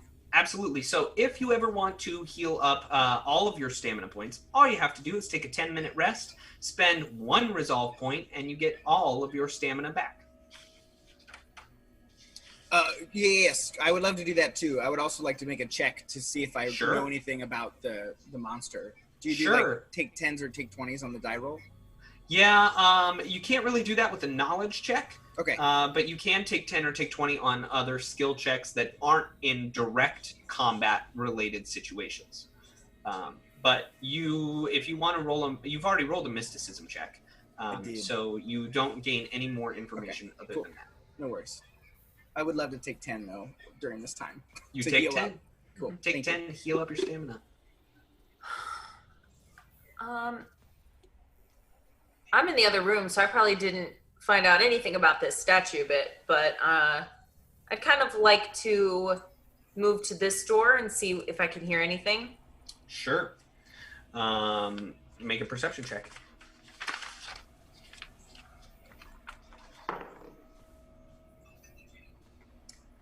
I don't hear anything. It's a metal door, so It's a 5. yeah. You don't hear anything in there, but it's a metal door. Doors are metal. You do hear the sound of metal. All right. Does anybody want else to? Yeah, I'm gonna say to Phoenix, Phoenix, I'm gonna try and clear the rear of the ship just to make sure nothing comes up behind us, and I'd like to move to this door over here, and not fully open it, but peek inside. I'm gonna say, wait, don't go alone. I'm not opening it completely. I'm just opening it slowly and trying to peek inside using my low light vision. Detrian's gonna do what Detrian's gonna do. Yeah, and I'm gonna follow because I know. And I'm ready. I'm ready with my pistol too. You open this room and you see before you an engine room. Oh, okay. And I will open it up here for you. Oh. Whoa. Yeah, that's kind of cool. Whoa. This chamber is full of tools and diagnostic gear for servicing the ship's twin thrust engines, each housed in its own circular bay. Tie-downs and stick strips designed to secure equipment during zero-G maneuvers line the walls and work tables, but much of the gear is scattered across the floor. The port engine is blackened and silent, but the starboard one sparks and crackles. Alcoves at the far end of the room hold a drift engine to port and the ship's power core to starboard. Can I move into the room, and I just want to search the room, make sure there's no creatures or enemies in here. Absolutely. Yikes. You're in the room. Make a perception check. All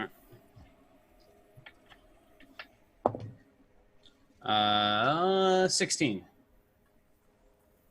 You don't really hear anything. I mean, this whole place is a little bit into chaos. I mean, it's not really working right now, but you don't hear the sound of creatures moving about.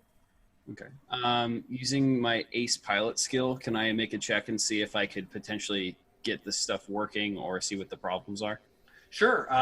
Roll engineering. Engineering? Okay. Well, that's not going to be great, unfortunately. That is a 12 total. Yeah, you're not sure. You did know that Nono was a very adept mechanic. You might want to pull her into this. It's up to you. Okay, yeah. I'll call out. No, you're an engineer. Can you come take a look at this? And Nono, hearing this, puts her top hand, up on Abedzagak's shoulder and goes, I know one day you're gonna turn me in, but until then, gotcha, buddy. And she will run into this room at the sound of engines and Detrian calling her. And she is beyond excited to see an engine like this. And she'll try to fix it. Sure. First, roll an engineering check. And this is where everyone wants to be, right? No. Is this the engine that's broken? There's two engines that are just sputtering, and Okay. Yeah. I'll start with the one up there. Okay. That's a natural 20 for a 31. Cool. Woo! Wow. You know that fixing this ship would take hours to fix. It would take quite a long time. You're going to need a lot of work to put into this, but it's exciting because you get to do that work. And you turn around to tell that to Detrian. Detrian, as you're looking at Nono, out of the engine phases through a man. He is played by Ben Schwartz, and he says, "How dare you all wreck my engines!" And he looks like this. And we'll see what you do after a little mid-show break. Nudie abs! Yeah, nudie abs! Oh my gosh, that's amazing. Yeah, nudie abs. That's funny. Nudie abs. Nudie abs is gonna kill you. Oh, wow. Ben No. Schwartz. Ben Schwartz, Ben nudie Schwartz abs. is gonna kill us. Ben Schwartz is gonna kill you, nudie abs. Can't wait. I can't wait to see Tom Middleditch. Oh, God. Sounds like a lot of fun. Oh boy, yeah. When we come back from our mid-show break, we'll definitely get in onto that, and we will destroy them all. Oh, yeah? No. What?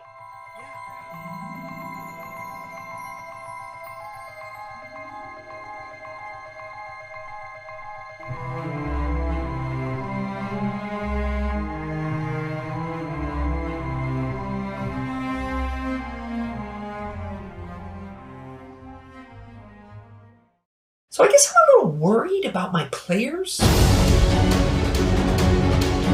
They've just been acting a little strange. Now, don't get me wrong, I think it's great that they're invested in their characters. But I think all this time inside is really starting to get to them. And I'm a little worried they might hurt someone. Take this! Or themselves. And I guess I'm not sure what to do. It's becoming a real problem, and... Gotcha! Help me.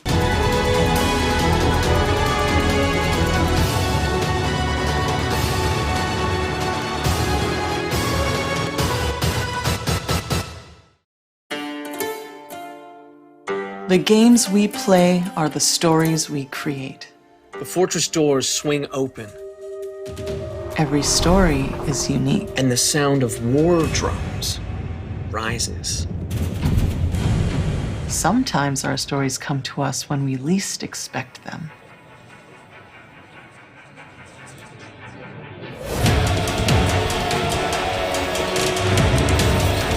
We need to be ready no matter where inspiration strikes.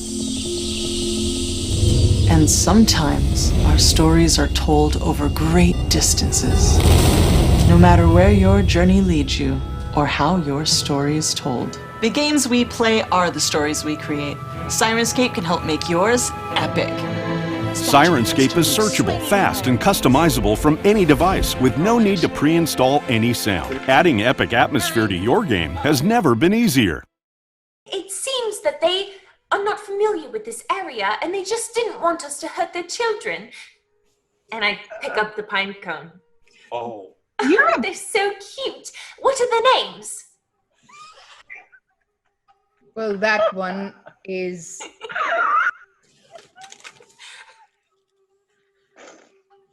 Did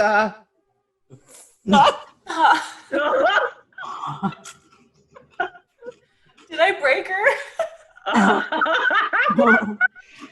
If you want to know where my brain is, that's a Polish word for dog. Saw? Sa. Saw. That's a beautiful name. Sarah BC1 gave $20 to give a lucky to the table. So we all have a lucky. So thank you, Sarah BC1. That was awesome. And I have a lucky too.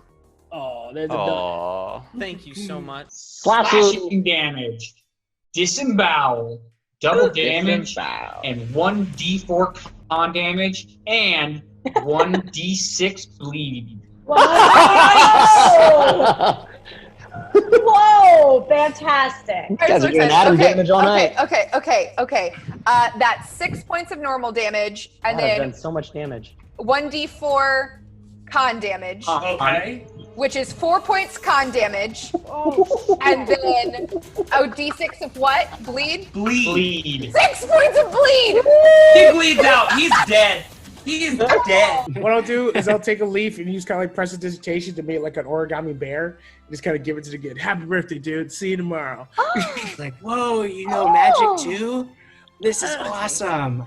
You can do many things in the woods, dude. Yeah. I look at Con. I go, I hope you didn't pluck that from me, because that would be so rude. No, little lady, I'd never pluck anything directly from nature without asking first. By the way, can I have a leaf? Okay. And then I just reach down and I go, oh, ow, there you go. You take 10 points of damage and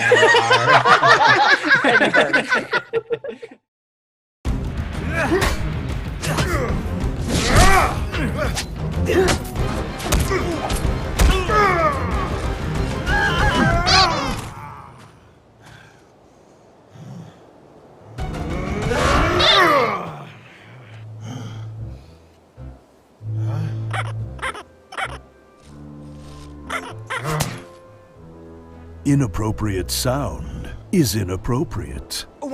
Don't let the action suffer from a lack of atmosphere. Let Sirenscape set the tone and bring your game to life.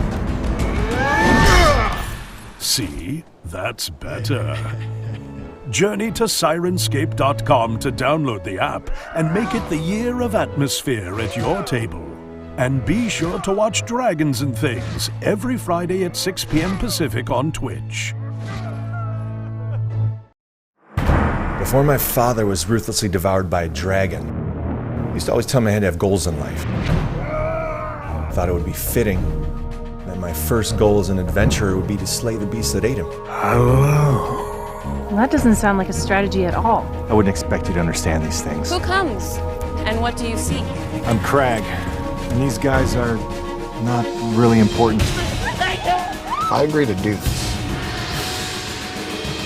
I get Garen share of the treasure. Done. Your reign of evil ends here. All knights must be strong and just. You're a whiny bitch and I hate you. That's just a man in a tin suit. That armor weighs you down, makes you a target. Are you adventurers? Yeah. Hi there! Sort of. To a knight, battle is but a means of protecting those who need protection. I am Crag, son of Horus, son of Drax. You killed the first one. Now I am here to kill you back. Adventuring. It's really something else.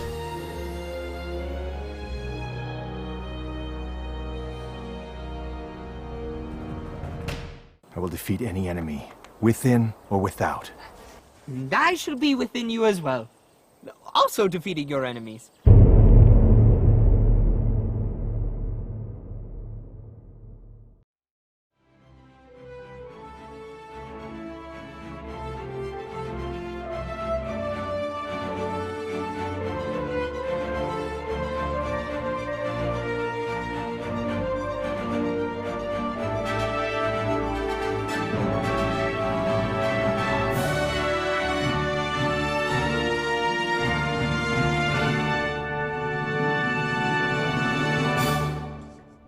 Hello, everyone, and welcome back to Things in Space. That was a good little break for us. That was a lot of fun. But now let's take another little break and read some comments from you all, the aliens out there. Woo!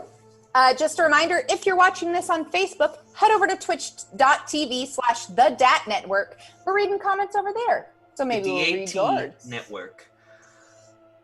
All right, I got one. BMC Callister 12 says, "How the heck do you pick armor and weapons for an alien to send to Ben?" Ha! Go to archivesofnethys.com. That is the most comprehensive search tool that you can use. They're great over there, so go check that out. I got a comment here from Carrie Lemons. First a space whale, then a fork monkey, then killer abs. This show is wild.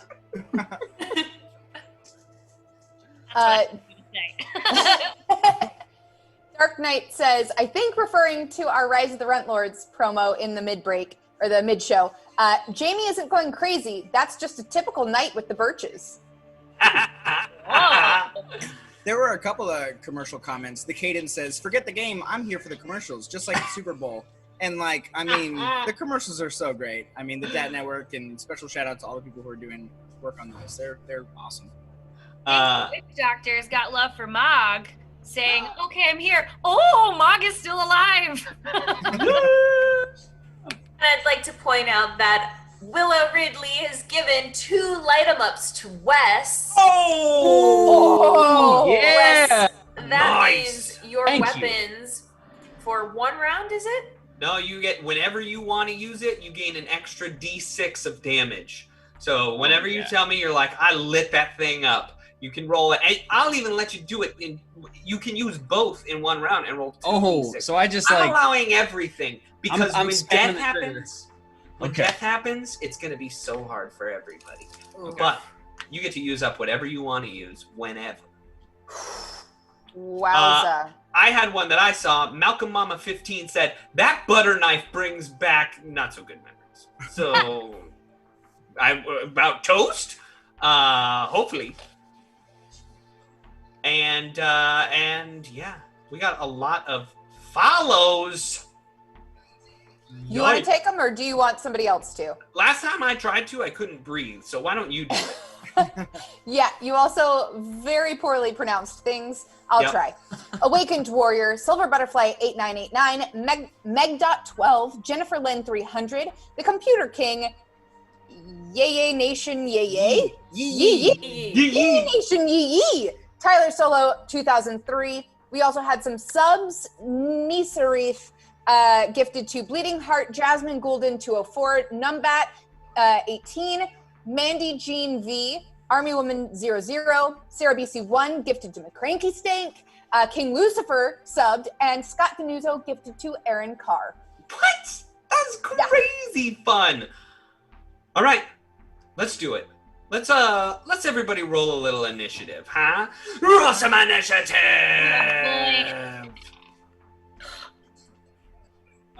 That's a 23 for me.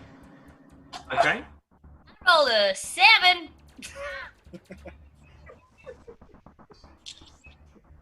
I'm gonna die today. Okay. A 7. Wait, 7 total? Total. I rolled a... We are so meant to be. 7 total as well. Love you. You both have the same, so it's another roll-off. Oh my god. Jamie, I'm not gonna turn you in. I just want to be friends forever. Well, I rolled a nat 1, so... I rolled a 5. All right, Phoenix, what do we got? Forgot after all of that. No, I rolled a 12, so 14. 14, well, I also wanted to let you know that Ziochu has said another med AI for Phoenix, and because I'm nice, a stim pack for Detrian. So, ooh, thank you. There you go. Thank you. All right. What else do we got here? I'm looking for Mog. I got a 3. Oh, Mog got a 3. Okay. Wait, total? Yep. Well, at least I'm going in front of somebody. I don't have any physical stats. This is the only character I've ever made that I literally put everything in my mental attributes. Darling, oh my God. Here we go. We're at the beginning of combat. We start off with Detrian. Detrian, you see this. You see Ben Schwartz step out from behind this, and from inside the engine, and he screams at you like, "Stop messing with my engine!" And what do you do? I thought he yelled, "You guys destroyed my engines." That's what it is. You guys destroyed my engines. So I would immediately level my pistol at him and be like, "Whoa there, buddy! We didn't damage your engines, but we did kill the thing that did damage them. So why don't you just relax?" Okay. Is that a diplomacy check? Sure. Diplomacy. Yeah. Sounds like a diplomacy check. Yep. All right. That is a nat 20. Oh, thank goodness. Okay. And what is the total? That is a 22. Okay. You just look at him, and because you can't crit skills, you just see that he just looks angry and just fueled with rage. You don't think that you got through to him. Oh, okay. All right. Well, I'm gonna shoot him then. You're gonna shoot him then. You're gonna shoot him then. All right. Take a shot. So that is a 17 to hit. And this is a laser pistol, right? Yeah, it's my laser pistol. Okay, so 17 does hit, and you shoot into this. You shoot into this creature, and it just kind of like, and it sucks all of your energy into it. Oh boy. Seems not to be hurt by what you just did. Okay. All right. Do you want to move anywhere? Yeah. Away from that thing. Yeah. Yep. All right. Can I actually? I don't know if I can move up and try and pull our little engineer back, or would that count as an action? That would count as an action as well. So yeah, I'm just gonna take cover behind this desk on the side over here and just. All right. Oh my gosh, Ziochu coming at me again in a good way with another med AI. Thank you. Oh my goodness. Nice. Ben's gonna have to start hitting me. Okay. It's your turn. You talked to me about not hitting you. Captain Phoenix, what do you do? Okay. Well, I feel like I'm on the other side of the door, but I want to peek in and I want to take a look at this creature, and I want to learn, because I just witnessed basically the bullet just kind of the energy get absorbed, and I want to know. I want to know more about that. Okay. Perception. You can't see it currently. Oh, I can't? No, you're outside the door. It's around two walls. Yeah, I'll let you. Okay, you can now make a. You can make a mysticism check. 16. 16. This is what's known as a Hesper. A Hesper is a fey creature, and you can also, you can know if you can only know. No, I'm sorry, you cannot know any more information other than its name. It is a Hesper. Okay. I'm going to cast Hazard at it. Okay. Which would be a reflex save. A reflex save. That's going to be a 15. Yep, you save. I do nothing. Nothing happens. There's no hazard whatsoever. Cool. We move on. It is Abedzagak's turn. Abedzagak, you're still standing over this spot in the carpet trying to figure out what went there, but everything's going on around you. What are you going to do? Well, I'm going to run inside because I can hear that my best buddy is in there, and I'm a little worried about him in there. So excuse me. So I'm going to run in. I mean, Scriff can be your best buddy too. It's okay. I get it. Yes. I'm going to run inside right over here.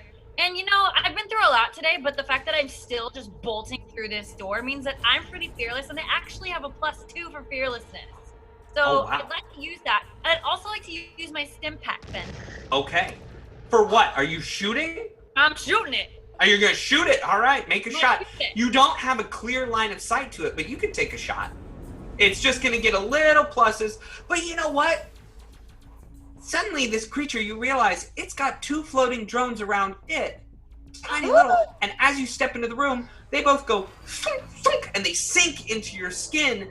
And you feel like you have some anesthesia just coursing through your body, and you're gonna take a -2 to your shot. What? That's right. I did that. Ben's going all out for this. You just want me to die, don't you? Yep. Oh, Jesus Christ! I rolled a 1. Oh boy! Let me tell you, there is no such thing as rolling confirmations in Starfinder. So, Jess, this is the Starfinder critical fumble deck. This is the first time this has happened. So, why don't you tell me when to stop? There? Stop. Okay. You were shooting. All right, let's see what that is. Let's see. Hot foot. You shoot into your foot. You take half the weapon's damage and reduce your land speed by half until you are healed. So why don't you roll damage and tell me what you take there? I'm sorry. What do I roll for damage? Roll your damage like you were shooting a gun. And then you shoot yourself in the foot, so you have that. Adam Kim Bolton just said that she's gonna kill Mock. Okay, my damage is 1d10, so I rolled a 1. Okay, so you take 1 point of damage. Yeah, you take 1 point of damage, but you are reduced by half of your movement speed until you are healed. I mean, speed bump patches could jump out of nowhere and help you out, but speaking of those sort of things, Graham Cracker has gifted a stim pack for Detrian, as well as Ziochu has given another stim pack to Detrian. Oh boy. Oh boy, I should have saved my anesthetic darts to just shoot at Detrian, because I'm pretty sure this is gonna get crazy. I got a lot of stims. I got a problem. No, it's your turn. You're right next to this creature. Yeah. Yeah. So, no. In the saddle, notices Abedzagak come in the door and shoot herself in the foot. So, No nudges Scriff to take a guarded step back. And,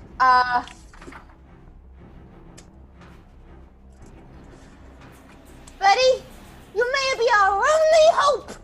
Harrying fire! And she'll tell Scriff to start shooting again, and this will give Abedzagak a +2 to attack for the next round. Oh, thank God.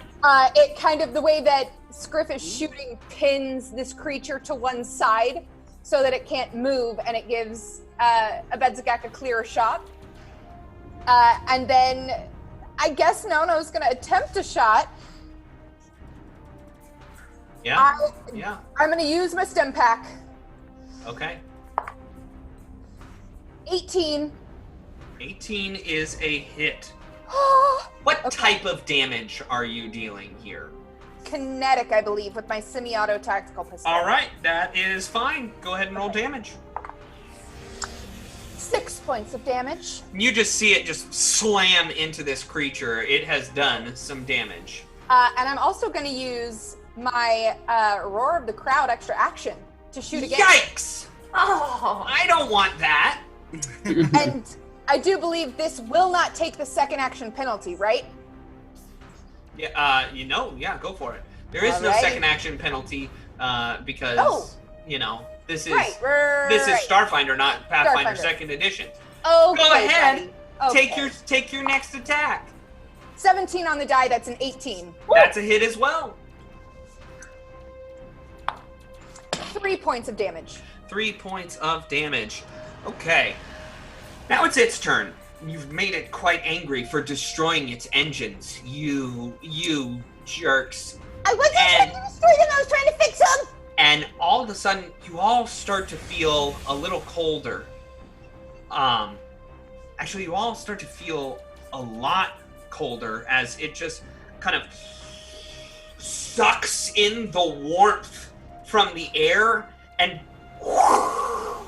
bursts it out through a 15-foot bursted cone towards Nono, Abedzagak, Captain Phoenix, and Mog. I need reflex saves from all of you. Detrian is far enough away that he does not need to do anything. 19. 19 is a save. 15. 15 is also a save. Oh, thank God. Mog, that is not a save. I rolled a 3. Yeah, and Nono, what about you? It's a 9 for Nono, and of course, Scriff is so in love with Mog at this point that Scriff also rolled a 3. Cool. So Mog, Scriff, and No-No are going to take full damage. Captain Phoenix and Abedzagak are going to take half damage as a wave of heat just overcomes you. You mean cold? No, this is heat. Oh, heat. Oh, I Sucked in. All the Sucked heat. in all of the heat Got from it. you and then overwhelmed you. That's going to be 6 total points. I rolled very poorly. If I have resistance for fire, does that help? Yes, it does for 2 of those points. All right. We continue on. It is next. Sam, you are hit by a 15-foot cone. Don't worry. I have it mapped out. I've got you in that cone. Next up, we have Mog. Okay, I'm extremely curious about this thing, so I would like to use both of my stims to try to identify this creature and learn as much. All right, yeah, you kind of stim up your brain. Go ahead and roll that knowledge check. It's mysticism. Mysticism. Cool. I rolled a 7. Plus 2 Rolled for a my 7. stims is 9. Plus my 7 is a 16. 16. This is a Hesper. You don't get to know anything else. Ah! 9s. Okay. I would like to. I'll tell you what I'd like to do. I'm gonna move. 5, 10. Right behind me, if moving into this space, is this like electrical, like crazy stuff, or is this still? Yeah, that's kind of the engine. But okay, that's what I thought. Is that the engine that's active? 5, 10, 15. Yes, that's the one that's sparking and. I feel pretty safe right here, though, right? Sure. Yeah, you feel super safe. Okay, great. And then I would like to move there, and then I would like to mind thrust this dude. Sure. It gets its will save. Yes, it does. Okay. 13. My DC is 14. Ooh, so it's going to take full damage from this. 6 points of damage. And then I also would love to use my Roar of the Crowd. Yikes! All right, what are you going to do? Hey, I'm going to thrust this thing's mind again. All right. I'll get another will. You know what? I get another will save. That one's gonna pass. I got a 15 on the die, my friend. Well, Thank I rolled goodness a 15 that it damage. did. Yikes. Okay. It is very injured. Like extremely injured. Like really, really badly injured. It took all of me to really use all of that. Okay. Yeah. It's Detrian's turn. All right. Well, now that I have pretty much ascertained that energy weapons don't work, man, I had something fun that I wanted to do, but I think we're about to kill this thing, so I'm not gonna do it, I guess. Okay. Do the cool thing. Yeah, Do the cool why not? All right. Yeah, screw it. Why not? So I'd like to holster my pistol, pull out one of my frag grenades, pull the pin, and hold it toward the engine like, hey, calm the hell down or I'm blowing your whole ship up. Roll an intimidate check. Oh my gosh, Detrian. But we're on it. Okay. Well, it's not going to do, unfortunately. Well, you don't know what bonuses I add to it. That's true. So that is a 5. A 5. Oh! He stops. Okay. Whoa, man. Whoa. You know, just cool it. I'm sorry. I got a little overheated there. All right. Can we talk this out? Yeah, we could talk. Let's talk. All right, sit down. I'm a fake. All right, I'll sit. All right. And I'll Does that mean he's prone? And I'll put the pin back in the grenade for now, but I'm ready to pull it back out again. Okay. All right. Yeah, he sits down. He's like, what's going on? Why are you attacking us? You destroyed the engines of my ship. No. No. I was doing my best to fix them. Wait wait a second. You were doing your best to fix them? Yes! What do you think? I was like clicking things together and biting wires and tying them up. I wasn't gonna try to just boom pow explode them. That's true. You're jumping to conclusions, nudie abs. Can I sense motive this guy? Yeah, sure. I don't believe this turn of character. Gosh, I rolled a 5. Do you 12. might believe it. No, I mean, you believe that he's sitting on the ground. That's all you told him to do so far. Okay. Can I make a sense motive as well? Yeah, absolutely. 16. Okay. Yeah, he seems to be doing what you said. You've threatened his... Hespers live in electrical equipment. So you're basically threatening his home. Okay. So he's listening to you. All right. Yeah. We didn't damage your ship. Your ship was attacked by fire space whale. And we actually killed the whale, so we saved your ship. Yeah. That's exactly what happened. We're not here to destroy your ship. We're here to save it. Yeah. We're the good guys. No way. Fire space whale? Yes. It's now a whale hat on our ship. Hashtag whale hat. Benzagak leans over to the camera, the drone camera, and says hashtag whale hat. Exactly. Frickin' streamers. They were your choice, Detrian. Did you see any better ones? Good point. No way. I'm sorry. I'm just very protective of this area. I love my home. I just didn't want anything to go wrong with it. Just be cool. Well, look, you've already met my engineer, No. She can help you fix the ship. What we're here for is information. Yeah. Are you going to help us?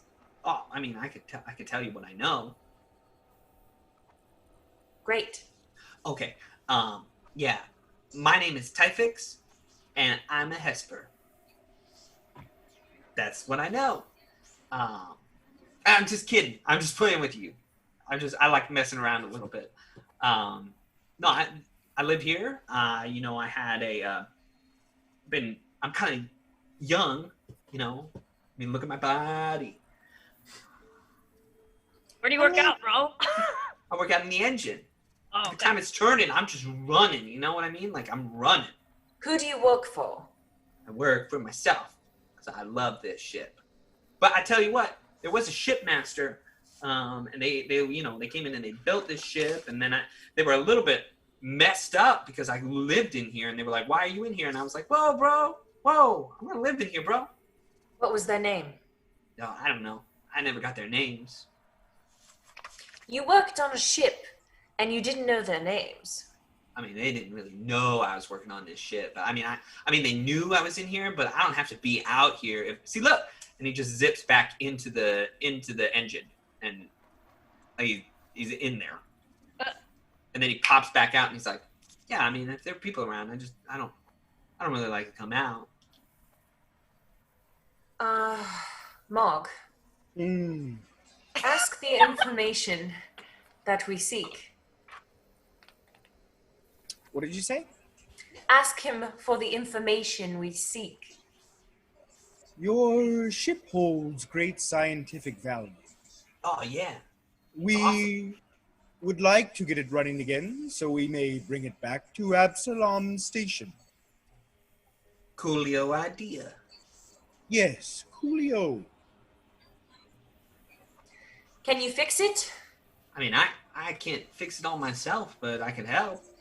Great. So, it seems we have an eager participant. I mean, Guadwa would have been the one to fix it, but I don't know where Guadwa is. So, I mean, have you seen Guadwa? Might you describe this person?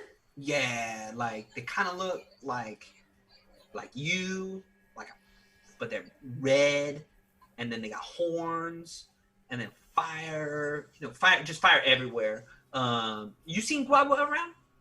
Is he slithery? Nah, no slithery. They walk around, sometimes wearing armor. They got like guns and stuff. But anybody can roll a knowledge mysticism, or not a knowledge mysticism, just a mysticism. Just a mysticism. Ayo, 21. The person that they are describing is an Ifrit, which is a basically like a fire person. Mm-hmm. An Ifrit, yes. Born of flame, yet still humanoid. Yeah! Slugman gets it. You may not know where these people are, but do you know the layout of the ship in which you live in? I mean, all I've been here, these are my power cores right here in the engines. I haven't really had to go anywhere else. This keeps me real busy, so I've been kind of hanging out here for my entire life. Ever since we boarded this ship, we've been attacked. Are there more creatures upon this ship that wish us harm? I don't know. I mean, there's no creatures here anymore because we buds, right? We friends. Yeah. So, you do your thing, I'll do my thing. Later on, me and that tiny little blue furry thing, we're gonna fix this ship up. Yeah, you. Great. No, just smiles with all of her sharp teeth. Hey, dude in the back, can you put that grenade away already? I had already put the pin back in, but I'm still holding it in my hand just in case. But I put the pin back in at this point. Sweet, yeah. And so I'll look to Phoenix and just say, I think we need to search the rest of the ship. And I'll toss the grenade to Mog and say, if he does anything stupid, blow it. Oh, no, you don't have to worry about that. I'm just going to go back into the engine. Cool? Yeah. We're cool. Yeah, cool. No. All right, coolio idea. And he pops back into the engine. And he's gone. I don't trust him. I'm not leaving my crew with him.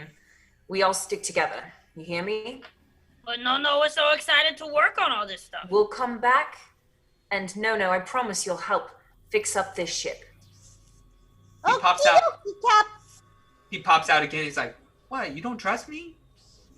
No, I don't trust you. I can hear you in the engine. I just want you to know I trust you. So it's kind of.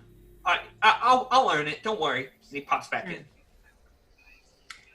Okay. There's much more of this ship we have to explore. We have to find all the necessary things so that we can get this ship back to Absalom Station. Come with me. You're taking it to Far Portal Station, not Absalom. Far Portal Station. I can't say that. Okay. Follow me. To the hookah room? To the hookah room, yes. All right. Wait, What's Ben, the hookah? Through 15. Yeah. Until you're healed. No. Right. I sorry. have an idea. Zigak, Yeah? please don't be offended. And Nono actually hops off of Scriff. If you were you could ride Squiff for now. That's really nice of you. Do you think that my giant lizard body will hurt Scriff at all? No, he's a strong guy. Okay. Intelligent fighting friend. So, Benzigek just gets on it like he's riding like a horse, but his feet are dragging on the side. Absolutely. Now you can move 30 feet. Wow. No, you're the best bounty I've ever had. Yeah. Oh, geez. It's gonna be very sad when I turn you in.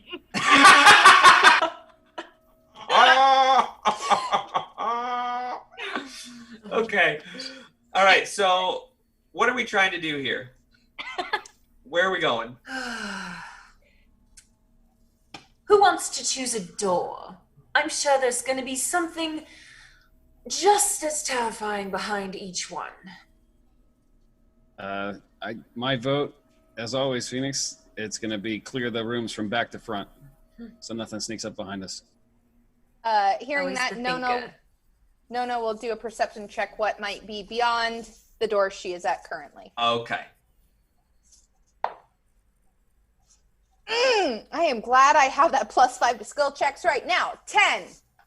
10 to what? Perception. Okay. Perception. You hear like a little bit of gurgling water.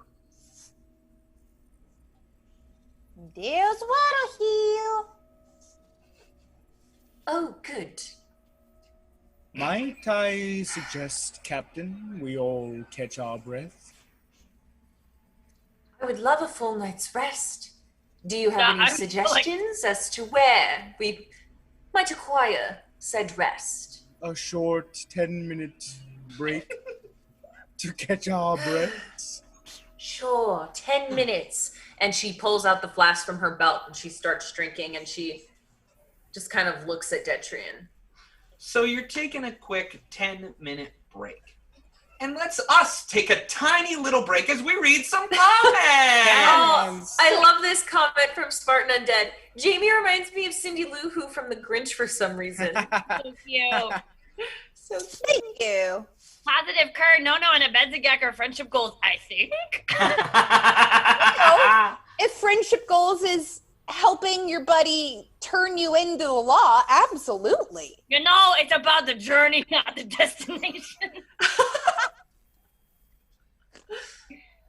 Yes. Crossbones AE says, I'm sorry, CXB, the android says, why is Ben being so nice?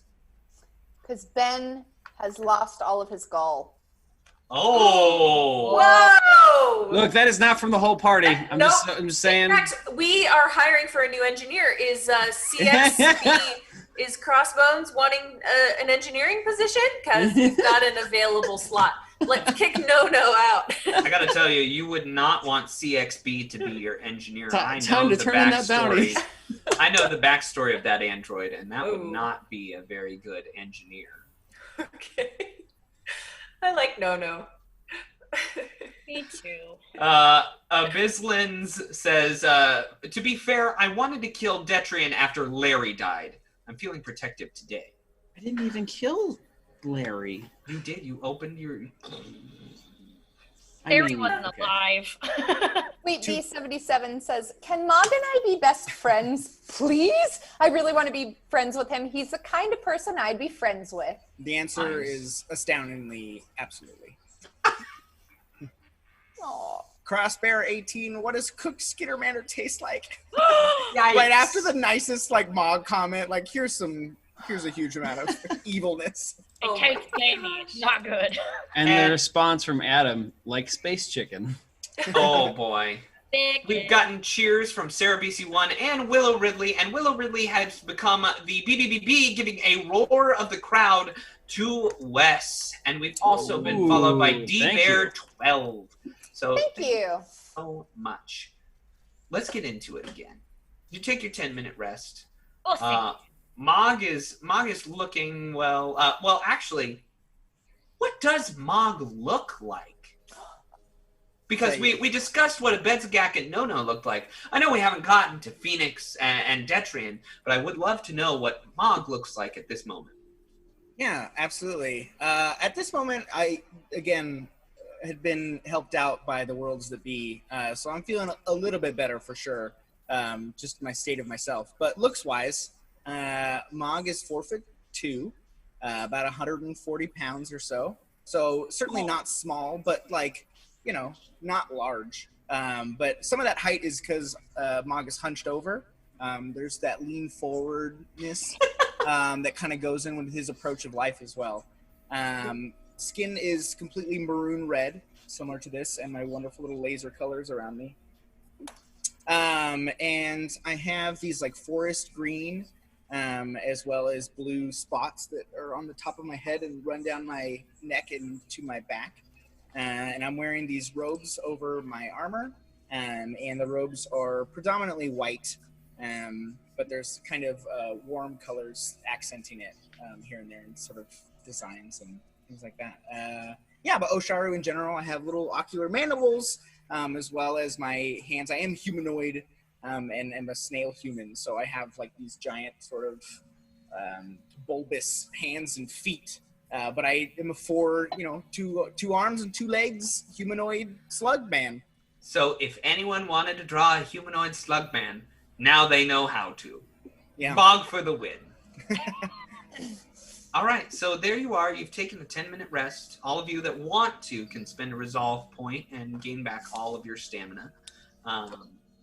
Just as a reminder, resolve points are how you stabilize when you're dying. So it's up to you. What are we doing? Where are we going? That's a good question. Where are we going? Since I've asked my crew now 3 times. Well, maybe they're waiting for their captain to Said there's water in here. Which doors have been perceived on? This one, right? This one. That one right there, yes. And I looked at this one, but I rolled low and couldn't hear anything. I'll go ahead and take a look at this one right above me. Okay. All right. You're going to perceive, listen through. My total is 14. Yeah, you don't really hear anything. Okay. Not getting anything through here. I would recommend a door in which we have at least some information. Yeah, my vote is for this door. Okay. Let's open it. Okay. You open up the room. You're using all these little data pads that are standing right next to the doors. They open up with a whoosh every single time you just input a very simplistic code. This room is decorated in basalt, brass, and steel, including metal lounge chairs around low metal tables. The walls and ceiling gleam with polished metal, except for tiny red and white tiles forming inset mosaics of elegant trees. Their leaves, countless tiny flames that light the room. 3 recessed ceramic tubs with openings for massage jets sit empty in the floor, one big enough for several smaller humanoids. Is this a pleasure cruiser? I'm just saying that out loud to everybody. Anybody with engineering can roll an engineering check. All right. 11. That would be a 14 for me. A 30? 30. 14. Oh, Okay. 30? Oh my gosh. No, you realize that the flame nozzles that are on these trees could form bigger flames. Oh, does make big flames. If you're scared of fire, I would stay away from them. Maybe if you're extra scared of fire, I take a dip in the water first. And Detrian steps into the room by himself. It's at this point that the doors close. Ooh, boy. Ooh, what? And Detrian, you are the only one to see that these flames do indeed get bigger. Or they get very, very big. And they explode outward in a cacophonous torrent of flame. Roll a reflex save.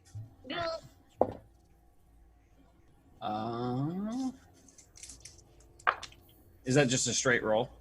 Well, you get your dex modifier and your save with it, so your base save. Okay, so 14 plus. Okay, so 16 total. Okay, so you're going to get half damage from this as you're able to duck, dive, and dodge out of the way of these flames, but you still take a total of 4 points of damage. That is already halved. Okay, I would like to. I would definitely try and dive in the water at this point. Okay, so you dive into the water, and the doors open again. Detrian, and I'm gonna run in. Okay, Can you show me where you are in the water when you dove in? Yeah. So would I have been able to tell which one was deep enough? I'm assuming it's this one. Sure. I mean, yeah, you just jump in the water. Okay. And I guess I would try and pop back up and yell, "Stay out!" Yeah, and Captain Phoenix jumps in the door. As she does, the doors close behind her. I'm going to need Captain Phoenix and Detrian to both roll reflex saves. Detrian, you get a bonus because you are in the water. But go ahead and roll that reflex save again. I got a 17. I got an 11 this time, but I don't know what the bonus is. Right, I'll give you the bonus. So you both save. You jump and dive out of the way. You're still both going to take 3 points of damage, as I rolled 6 points of damage. I have resist fires. Yeah, so only 1 point of damage. So yeah, I would definitely use. Sorry. I was going to say I definitely try and reach up and pull Phoenix into the water to try and protect her as well. You reach up and pull Phoenix into the water, and I'm using 3 of my Med-Ai's. So Patches jumps out of the drone from up above and just waddles on in there. And as the door opens up and Patches comes in, you're in the water. And as Patches walks into the room, the doors close, and I need everybody to roll a reflex save. Not everybody, just Detrian and Phoenix. Oh, because stupid Patches? Are you serious? You called Patches into the room. Patches is a viable creature. Ben creates rules so that way he can kill us with them later. 19. That is a dirty 20. Dirty 20. You both save, but you're going to take a total of, once again, 3 points of damage. That's after it being halved. I'm going to use 2 more of my Med-Ai's. Thank you, Ziochu, for all of my Med-Ai's. Patches because Patches is a robot and just pure awesome, vibranium. Walks in there, no sweat, no problem, doesn't get hurt. And it's like, oh yes, it is. Here you are, Captain Phoenix. Bensigak? Yeah. Does Patches ever do anything if you're not hurt? I'm sorry, I have no idea what you just said. Does Patches do stuff if you're not hurt?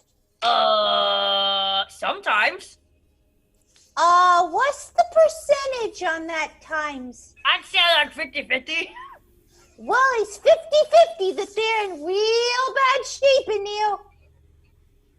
And Patches walks out of the room and goes back up into the drone. So I'm going to yell, everyone stay where you are. Don't come in the room. Okay. No.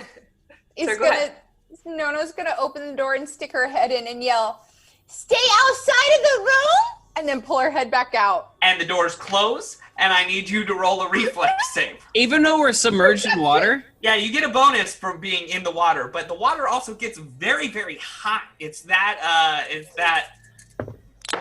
Can I roll a perception to see at least what's happening before the doors close? No. 21. 18. Yeah, you both save. It only takes 1 point of damage. We need more Med-Ai's. How is this possible? I had like 6 of them. With your fire resistance, it's actually no points of damage. But Detrian, yeah, you once again are getting crushed by the flames that are coming in every time the door closes. I would like to, a warm embrace, sort of grab No and hold her and say, "We must listen to our captain."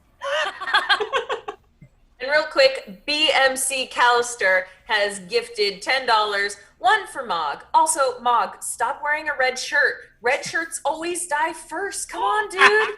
And 1 for Team Detrian. So those are 2 stim packs. Nice. Thank you very much. It's my color, I guess I just have to accept my fate.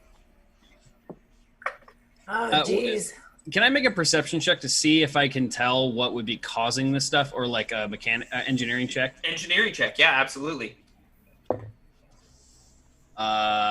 So that is a 28. 28. You feel like the controls in this room are malfunctioning. Okay. And you feel like if you went over there, you could shut them all off. All right. So I would like to hop out of the water. No! and dash over to the controls and try and I can do it with my mind. Stop it. Sure. Roll an edge. Oh well, I would know. I guess I would know that about Phoenix. You already said it. That's how it works on this channel. All right. So yeah, I would like to dash over there. Sure. And where are the controls in the room? They're over on the 4 side, so they're right over here. Okay. But you run over there, you dash over there, roll another engineering check. Okay, so that would be 17. 17. You are able to. You just start typing away. You get through the first biometric system, and boom, you're deep into this room's control system, and you notice that you could just power it down. Okay, I'll power it down. All the flames lick out.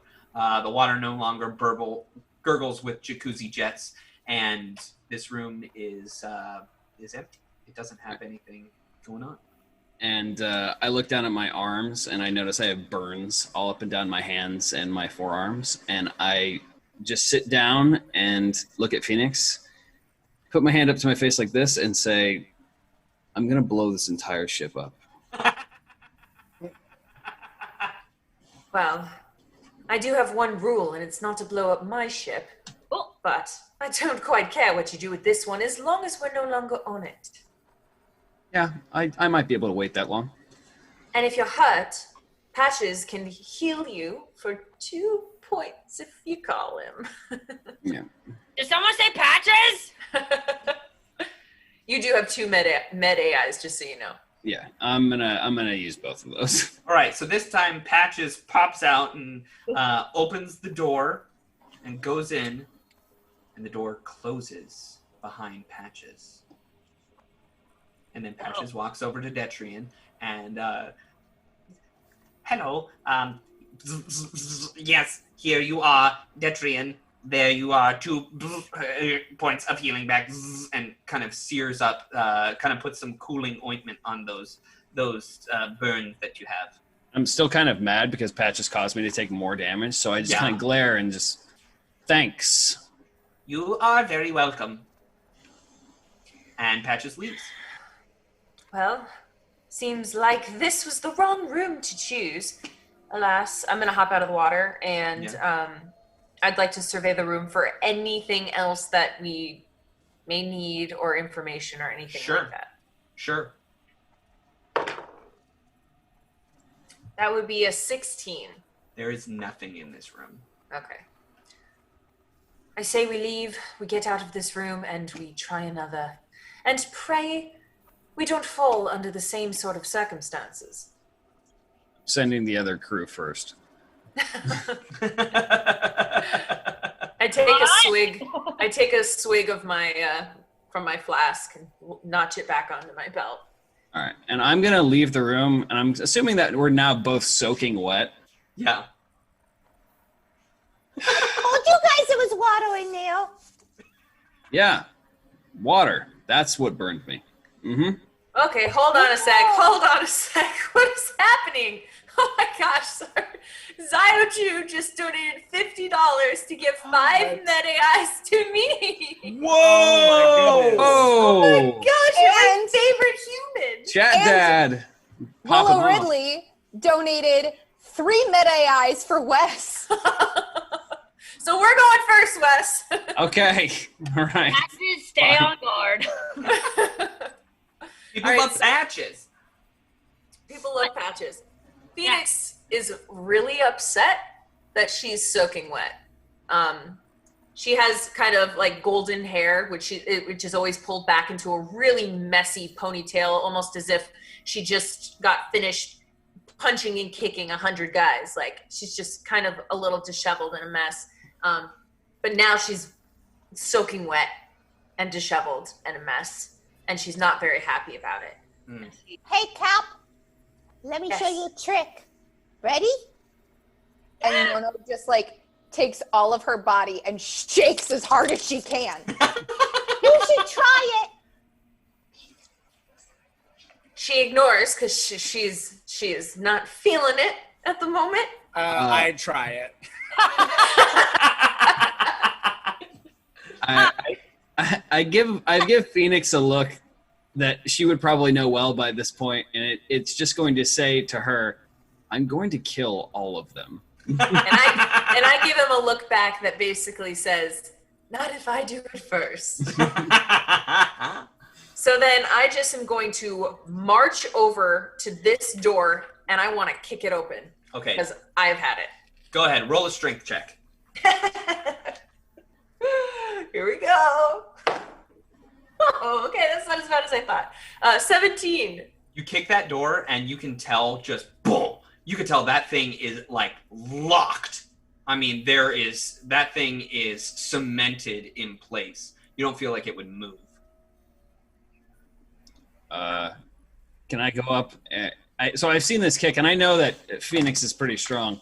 Can I walk up to the door? Is it this door over here that you just tried to kick? Yes. Okay, so I'm going to walk up to the door. Can I do an engineering check to see? Absolutely. Okay. So that would be 16. 16.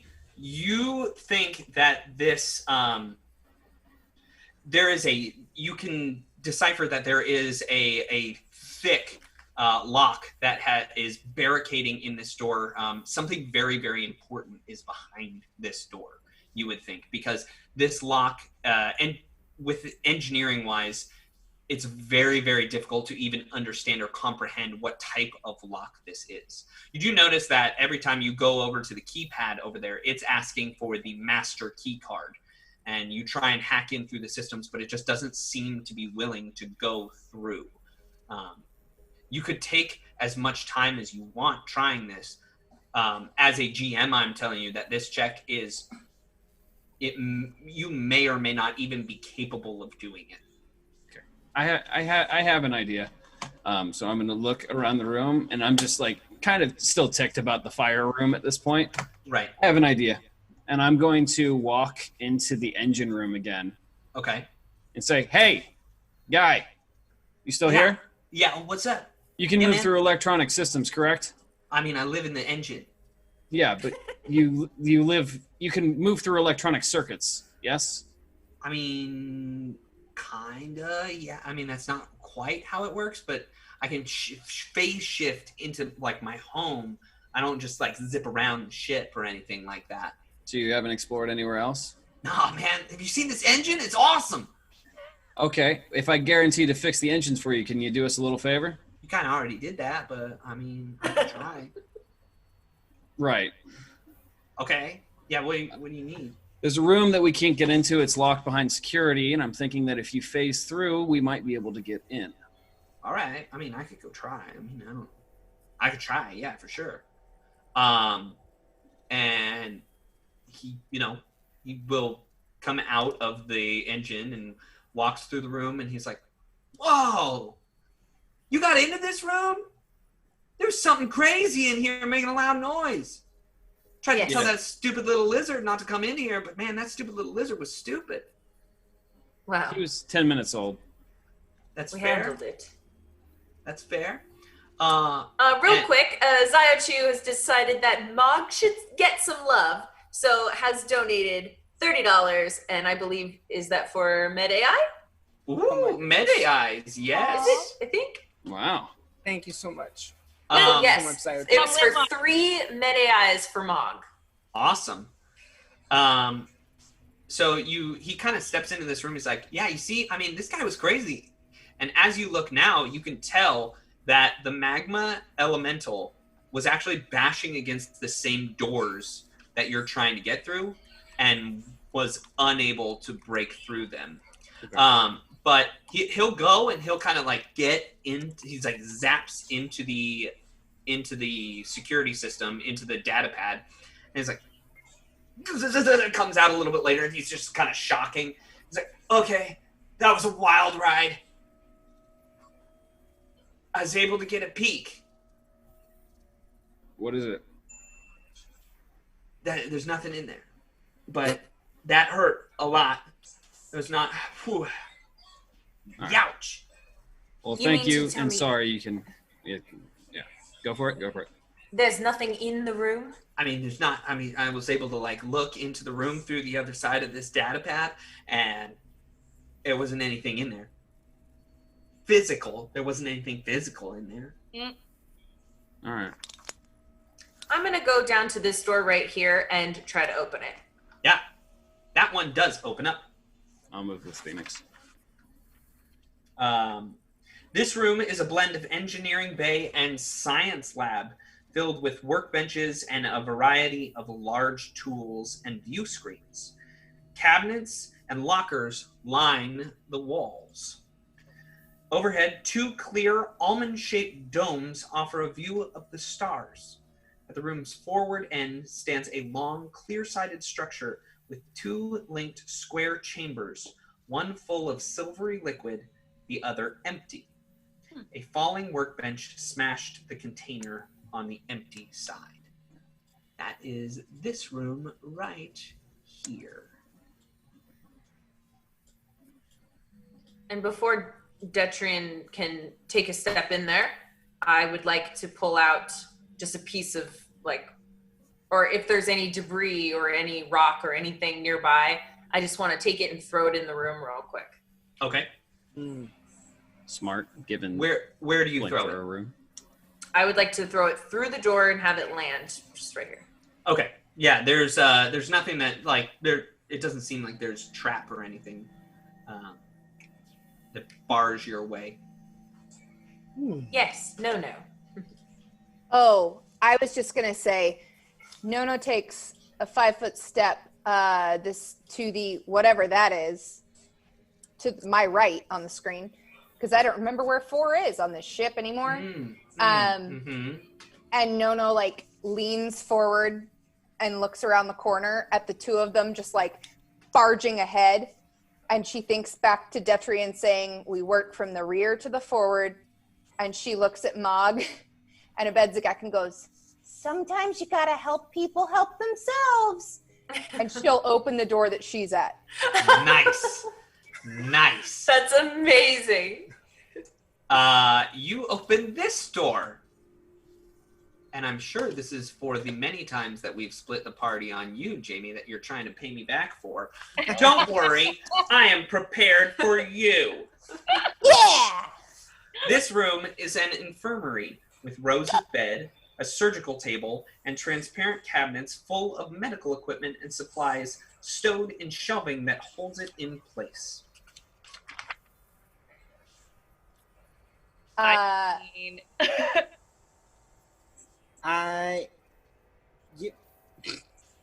Did I see the other room open?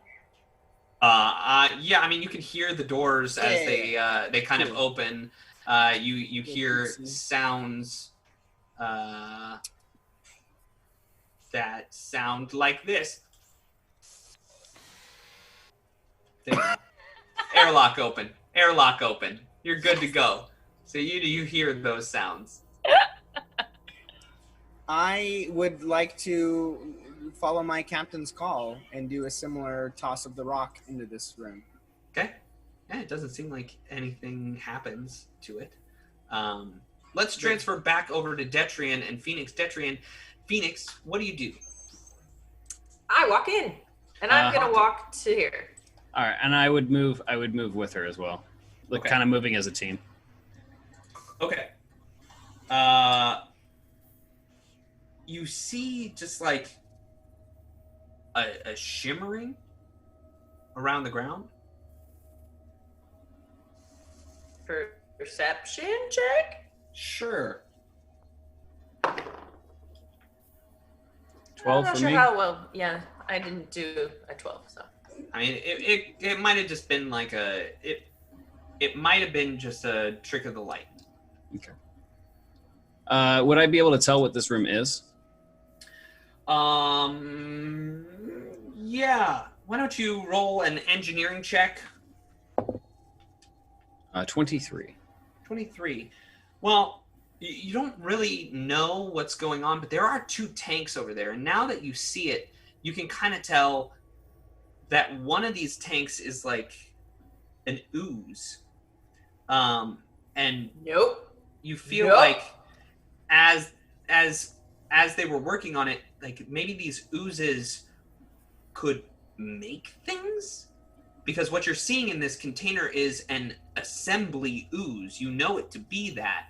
And it makes things, and it looks like they were able to, like, whoever was in here had developed a system where they could shove the assembly ooze to one side to grab the thing that they were making.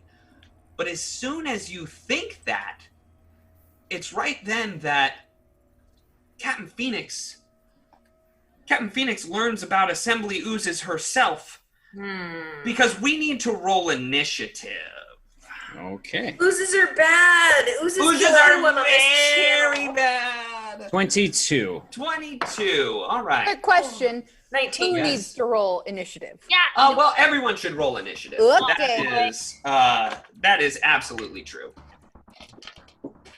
Oh boy. 22 for Detrian. 19. 19 for Captain Phoenix. Amy, what'd you get? 15. I got a 9. Oh, darn. I'm sorry, what? 19 and a 9? Yeah, I got a 9. No, 15 for no. 15 and a 9. I got a 6. And a 6 for Mog. Okay, let's get started with Detrian. Detrian, what would you like to do? So do I notice that there's an enemy? Oh, you know what? This is gonna get to act in a surprise round first, because it's right next to you. And you weren't able to see it because of the fact that oozes, they can just hide in plain sight. So we'll see what happens right here with this assembly ooze in 1 second. In that 1 second, Timothy686 has followed. Wild Ferret gifted a sub to Simi David 95, and Datstorian is hosting us. Okay. So it reaches out to touch you, and it grabs well, let me roll a d8 and see what it grabs. It grabs a technological item that you are holding. So what do you think that would be, Katie? Wait, what? A technological item that you're holding. Not holding Phoenix is holding? Yeah. I mean, it could be any part of technology. It could be like your comm unit, your data pad. It could even be your armor, maybe, if you know. No, that's good. I'm fine with none of those things. I'm not holding anything, so. You have no technology on you whatsoever. In a sci-fi themed game. No technology. You don't believe in technology. I get it. I have a lighter. I have a spacesuit. Okay, so a spacesuit. Is that what we're talking about? I don't know. Okay. Do you have any any serums or anything like that? Or, you know what? I'll just take your data pad. I think that would be fair. So this thing reaches out and grabs this data pad and then just kind of pulls it into it and starts manipulating it and working it from the inside. Now it is it's Detrian's turn. Okay, so and I would know a fair amount about oozes and stuff like that, I'm guessing. Okay. Would I know what type of damage it'd be weakest against? Yeah, it's, you know what, you did roll a good engineering check, and you did know a lot about oozes. I will let you have it. It is vulnerable to electricity. Okay. And I know enough about Phoenix. I would yell, it's vulnerable to electricity, but I'd also pull her back, seeing her, reaching out at her to grab her data pad. And I would actually like to ready a grenade and throw it into the ooze. Okay. So I pull both of us. I would try and pull both of us back to the door to try and take cover. I can't move during your round, Wes. I can't pull her back. Nah. Okay. It's just, but she can follow your lead. You can. It's more of a flavor thing. Okay. So I would yell, fall back, and I would literally pull the pin on one of my frag grenades and throw it into the ooze. Okay. You throw it into the ooze. Now, grenades have a certain number of rounds that they take to go off. It's 1d4 minus 1. So you pull the pin, and it just swallows up into the ooze. Yeah. Okay. And we continue on. It is now. Well, can I use my movement? Sure. All right. Well, I would like to pretty much. Is there any way I can hold the movement so that we both move together? Because I don't think Detrian would leave at the same time. Yeah, I'll let you move. Okay. If Captain Phoenix moves, you will move with her. Okay. We are now on Captain Phoenix's turn. What's it called to take a 5-foot step again? A guarded step. Guarded. I'm gonna take a guarded step because I heard Detrian tell me to fall back. Right. So I will Detrian take would that move back as well. Yeah. guarded step. And hearing that this creature is vulnerable to electricity, I am going to target it with my jolting surge, especially because it took my data pad, which is an electrical device. I should be getting a +2. All right. To that, but I have to see if I can hit you first. Okay. Or you want to use up any of those stim packs that are just covering the back of your neck? These little tiny drones are just lined up, about 5 of them on the back of your neck. I mean, it's possible that I might want to. It's up to you. I'm good. Okay. All right. So that's going to be a dirty 20. Dirty 20. Yeah, you hit it. And now I'm going to use all my stim packs because I would like to add them on as damage. You can't do that. Well, Ben, I'm looking at the text for stim packs, and it does say you add a +1 to any roll. Ben, that is your text. I know you meant D20, but I only copy and pasted what you gave me. You didn't say any D20. You said any roll. What does it say now? I don't know what just happened, Katie. What does the table read now? I think wow. I should be allowed on this one time because Ben Birch didn't clarify it in the rules. You have caught me on a technicality, and therefore I will allow it this one time. You know, Katie Wilson. You know what you have done now. You have called down the thunder. Now get ready for the boom. Well, actually, get ready for the boom and the lightning and the thunder because I'm about to shoot a giant lightning bolt just right at you, full electricity. Cool. And this is going to be 4d6, and I'm adding a +5 to it. Cool. Here we go. Ouch. Okay. That's going to be 25. Ooh. Did I mention it's vulnerable to electricity? Ooh. So times and a half means that you do. Oh wait, I forgot to add my +2. Sorry. Why do you get a +2? I get a +2 because my device is inside of it, and it's an electrical device. So I get a that's +2. To hit, not to the damage. Oh my goodness! You do 37 points of damage to this creature. 25 vulnerable times 1.5 is 37 points of damage, and it explodes. One shot. Can I say that it sets off the grenade? No, the grenade is gone, and the data pad is gone. Ah! Oh, you can't take my data pad. I took your data pad. You can no longer communicate with your friends. Ah! I have psychokinesis. No, that's not mage. Whatever. It's fine. It's fine. Yeah. Quick question: would it have been Nono's turn? It would have been Nono's turn. Okay. Well, I mean, what Nono does really doesn't matter.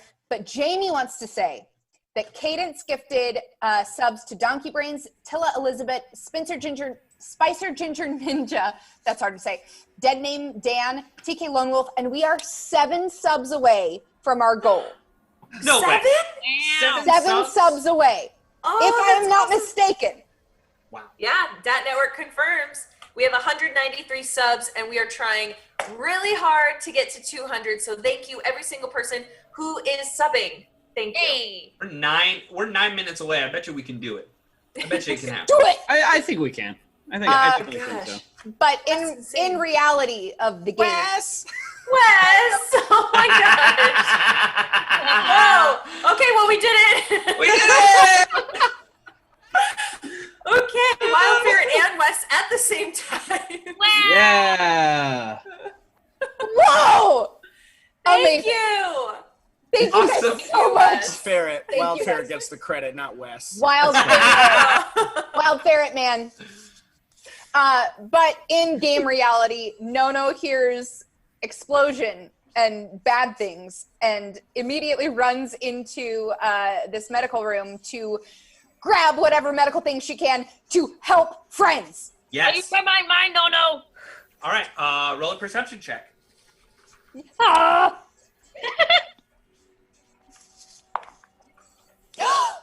Okay.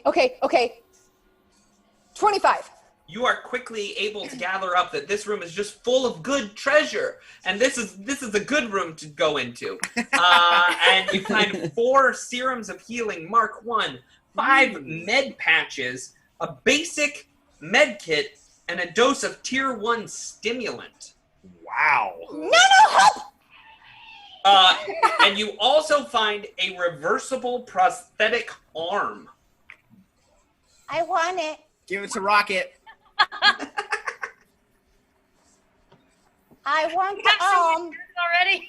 I want 7, not 6. I want to put it in my tummy and just be able to go, see people. I mean, if anybody else wants it, they can say so, but... I'm not going to say that I don't.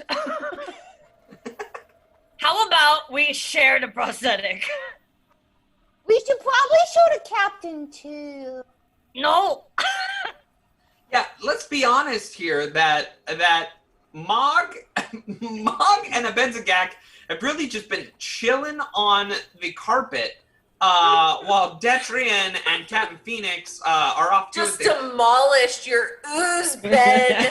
Well, appreciate you. We've been through a lot in the last couple days. Would they have heard the explosion at all? I mean, yeah, they've definitely heard it, and they've just been chilling on the rugs over there. They're too fast. But you said, look back to front. We only listen to orders that you give us. Oh, are we back over there?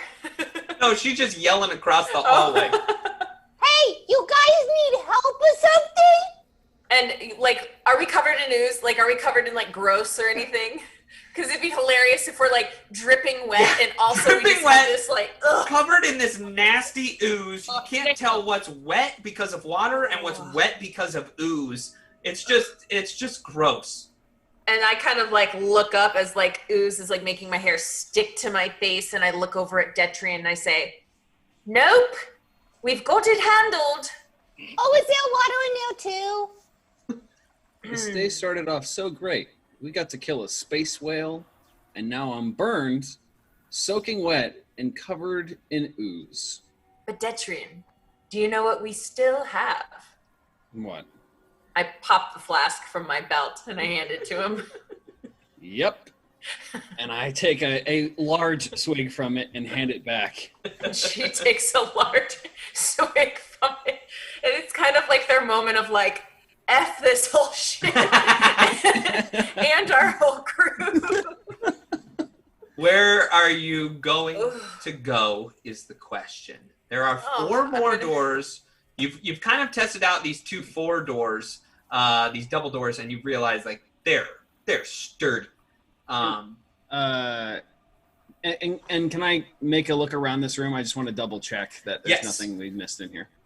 So as you look around that room, you realize if there was a way that you could have like put that assembly ooze back, you could have used this to build anything you wanted.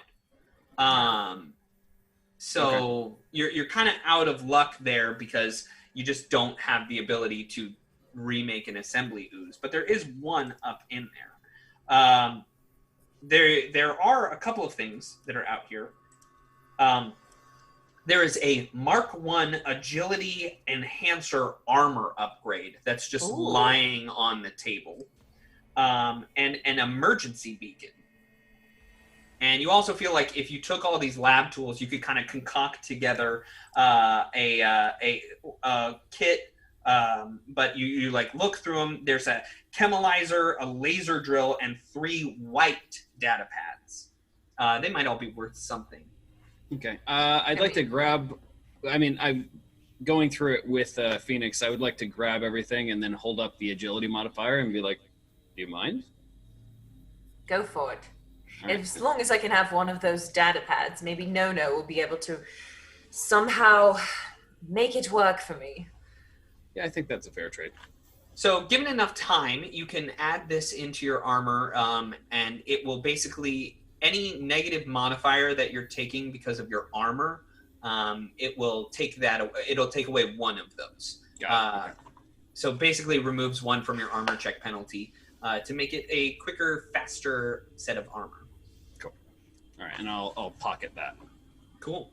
I would like to come and kind of take some of the ooze off their bodies and smell it and investigate it and put it in a little vial. Okay. Oh my gosh, you guys. Do that. So gross. Sayachu is amazing and says, just because I loved that battle, Phoenix gets another med AI. Yikes! I have 6 of them. Oh my gosh. Goodness. You will never die. Thank you.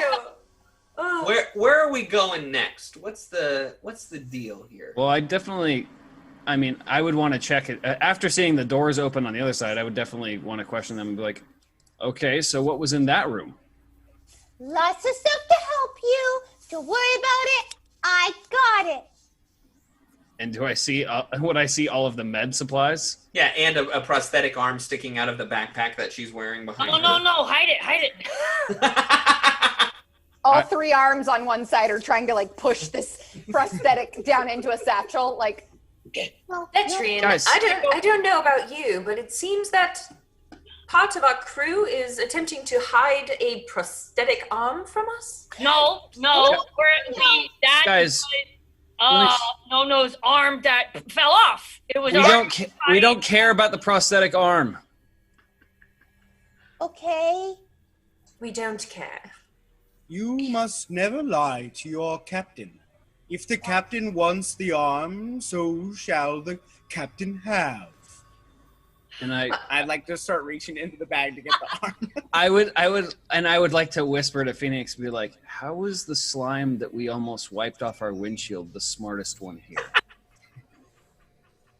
That's a good point. Makes me kind of glad you didn't hit the wipers. Hold on. Get your hand out of my satchel. Okay, Yeah, everyone, satchel. calm down. We don't care about an arm, but we would appreciate if you share things that you find with the entire crew. I'm not going to take it away from you. Well, in that case, we could. Sorry, go ahead. No. No, Basic, I mean, you're bigger than me. You go ahead. I'm just gonna put this out there. If that is the case, then we could all have a swig of your whiskey. That's. Well, we'll let you hold the arm. Let me tell you something. Okay. Here, my crew is like my family, and I'd like to treat you as such. I have trusted you thus far, and I would assume that you would trust me and Detrian thus far as well. All I'm asking is that you share what you find with the entire crew. Hey, Cap. Right back at you. You want to go running around to all these doors? all 6 arms are gesturing wildly at this point. And you tell me to go full to back. How am I supposed to help you? And Phoenix. And just like starts pacing in a circle in the room. Phoenix kind of takes a moment and she looks up and she says to Nono, "You're right. We had a plan and I didn't stick to it. I let my temper get to me and I apologize. But hopefully I have a little job for you, which I think you might enjoy. I seem to have lost my data pad, and I'm hoping that maybe you can take this wiped one and configure it to fit my needs." And Nono like pushes her eyebrow hair out of her face because her hair has been down at this point since the first combat. Pushes the eyebrow hair out, takes a deep breath, and ties it all up in a braid, and will take the data pad from Captain Phoenix. Until then, my captain, we shall communicate telepathically. And I would like to cast telepathic message on Phoenix. Nice. Which allows us to communicate for 20 minutes. No, 10 minutes. And while everyone's kind of deciding which door to hit next, I'm going to go up to a Bedzagak and say, and about that whiskey. Yeah. Well, that needs to be earned. And I walk away. No. Why don't you roll a perception check? Okay.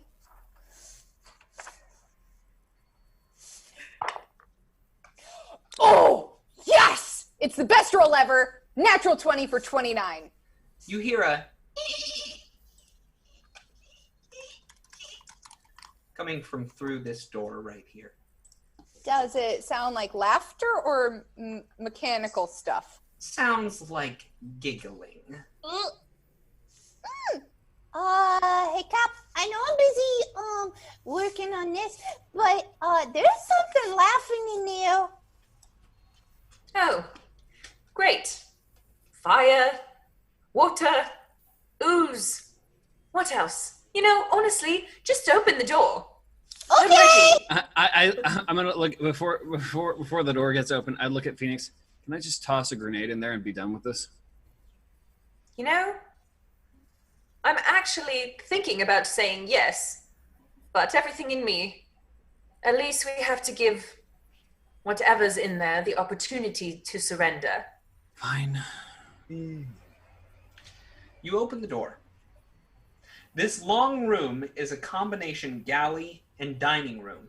A wraparound grill occupies the center of the room, designed for the cooks to stand behind while diners sit at the surrounding brass bar and watch their food being prepared. Brass cabinets line the walls along with 2 culinary synthesizers and doors to port and forward. Several of the cabinets have been broken open, and cooking utensils are scattered across the floor. Above, twin almond-shaped domes show the stars outside.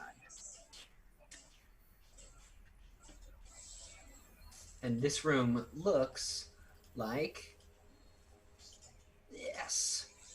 One hard thing about Starfinder is that all these rooms have very awkward shapes. So it takes me a little while to cut them out. So is this like the galley? Yeah.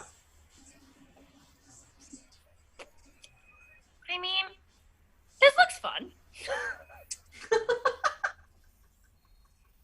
But Zigak, Yeah, you wanna go in? I do. Hey, Squiff!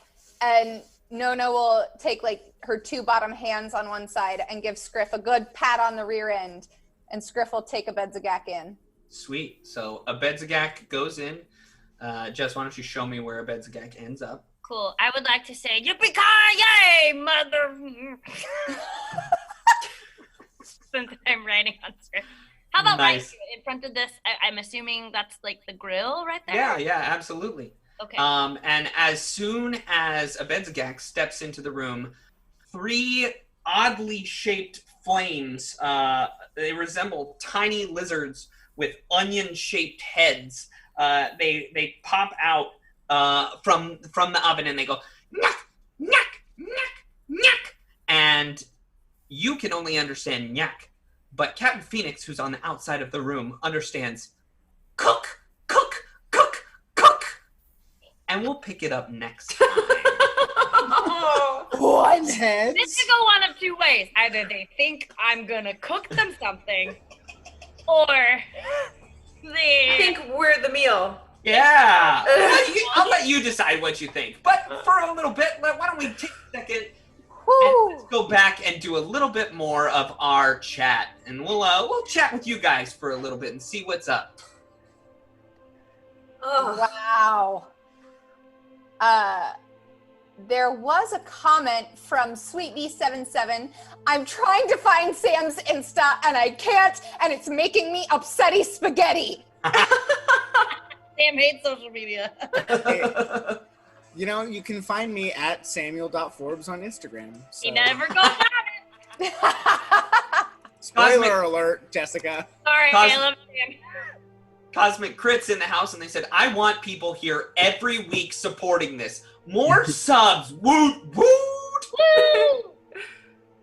Speaking of, Cosmic Crit gifted subs to Julia Cara 721, LaCarson, Cat23, the T-Boys, and Ginger Poe. Thank you, Cosmic Crit. Awesome. Thank you.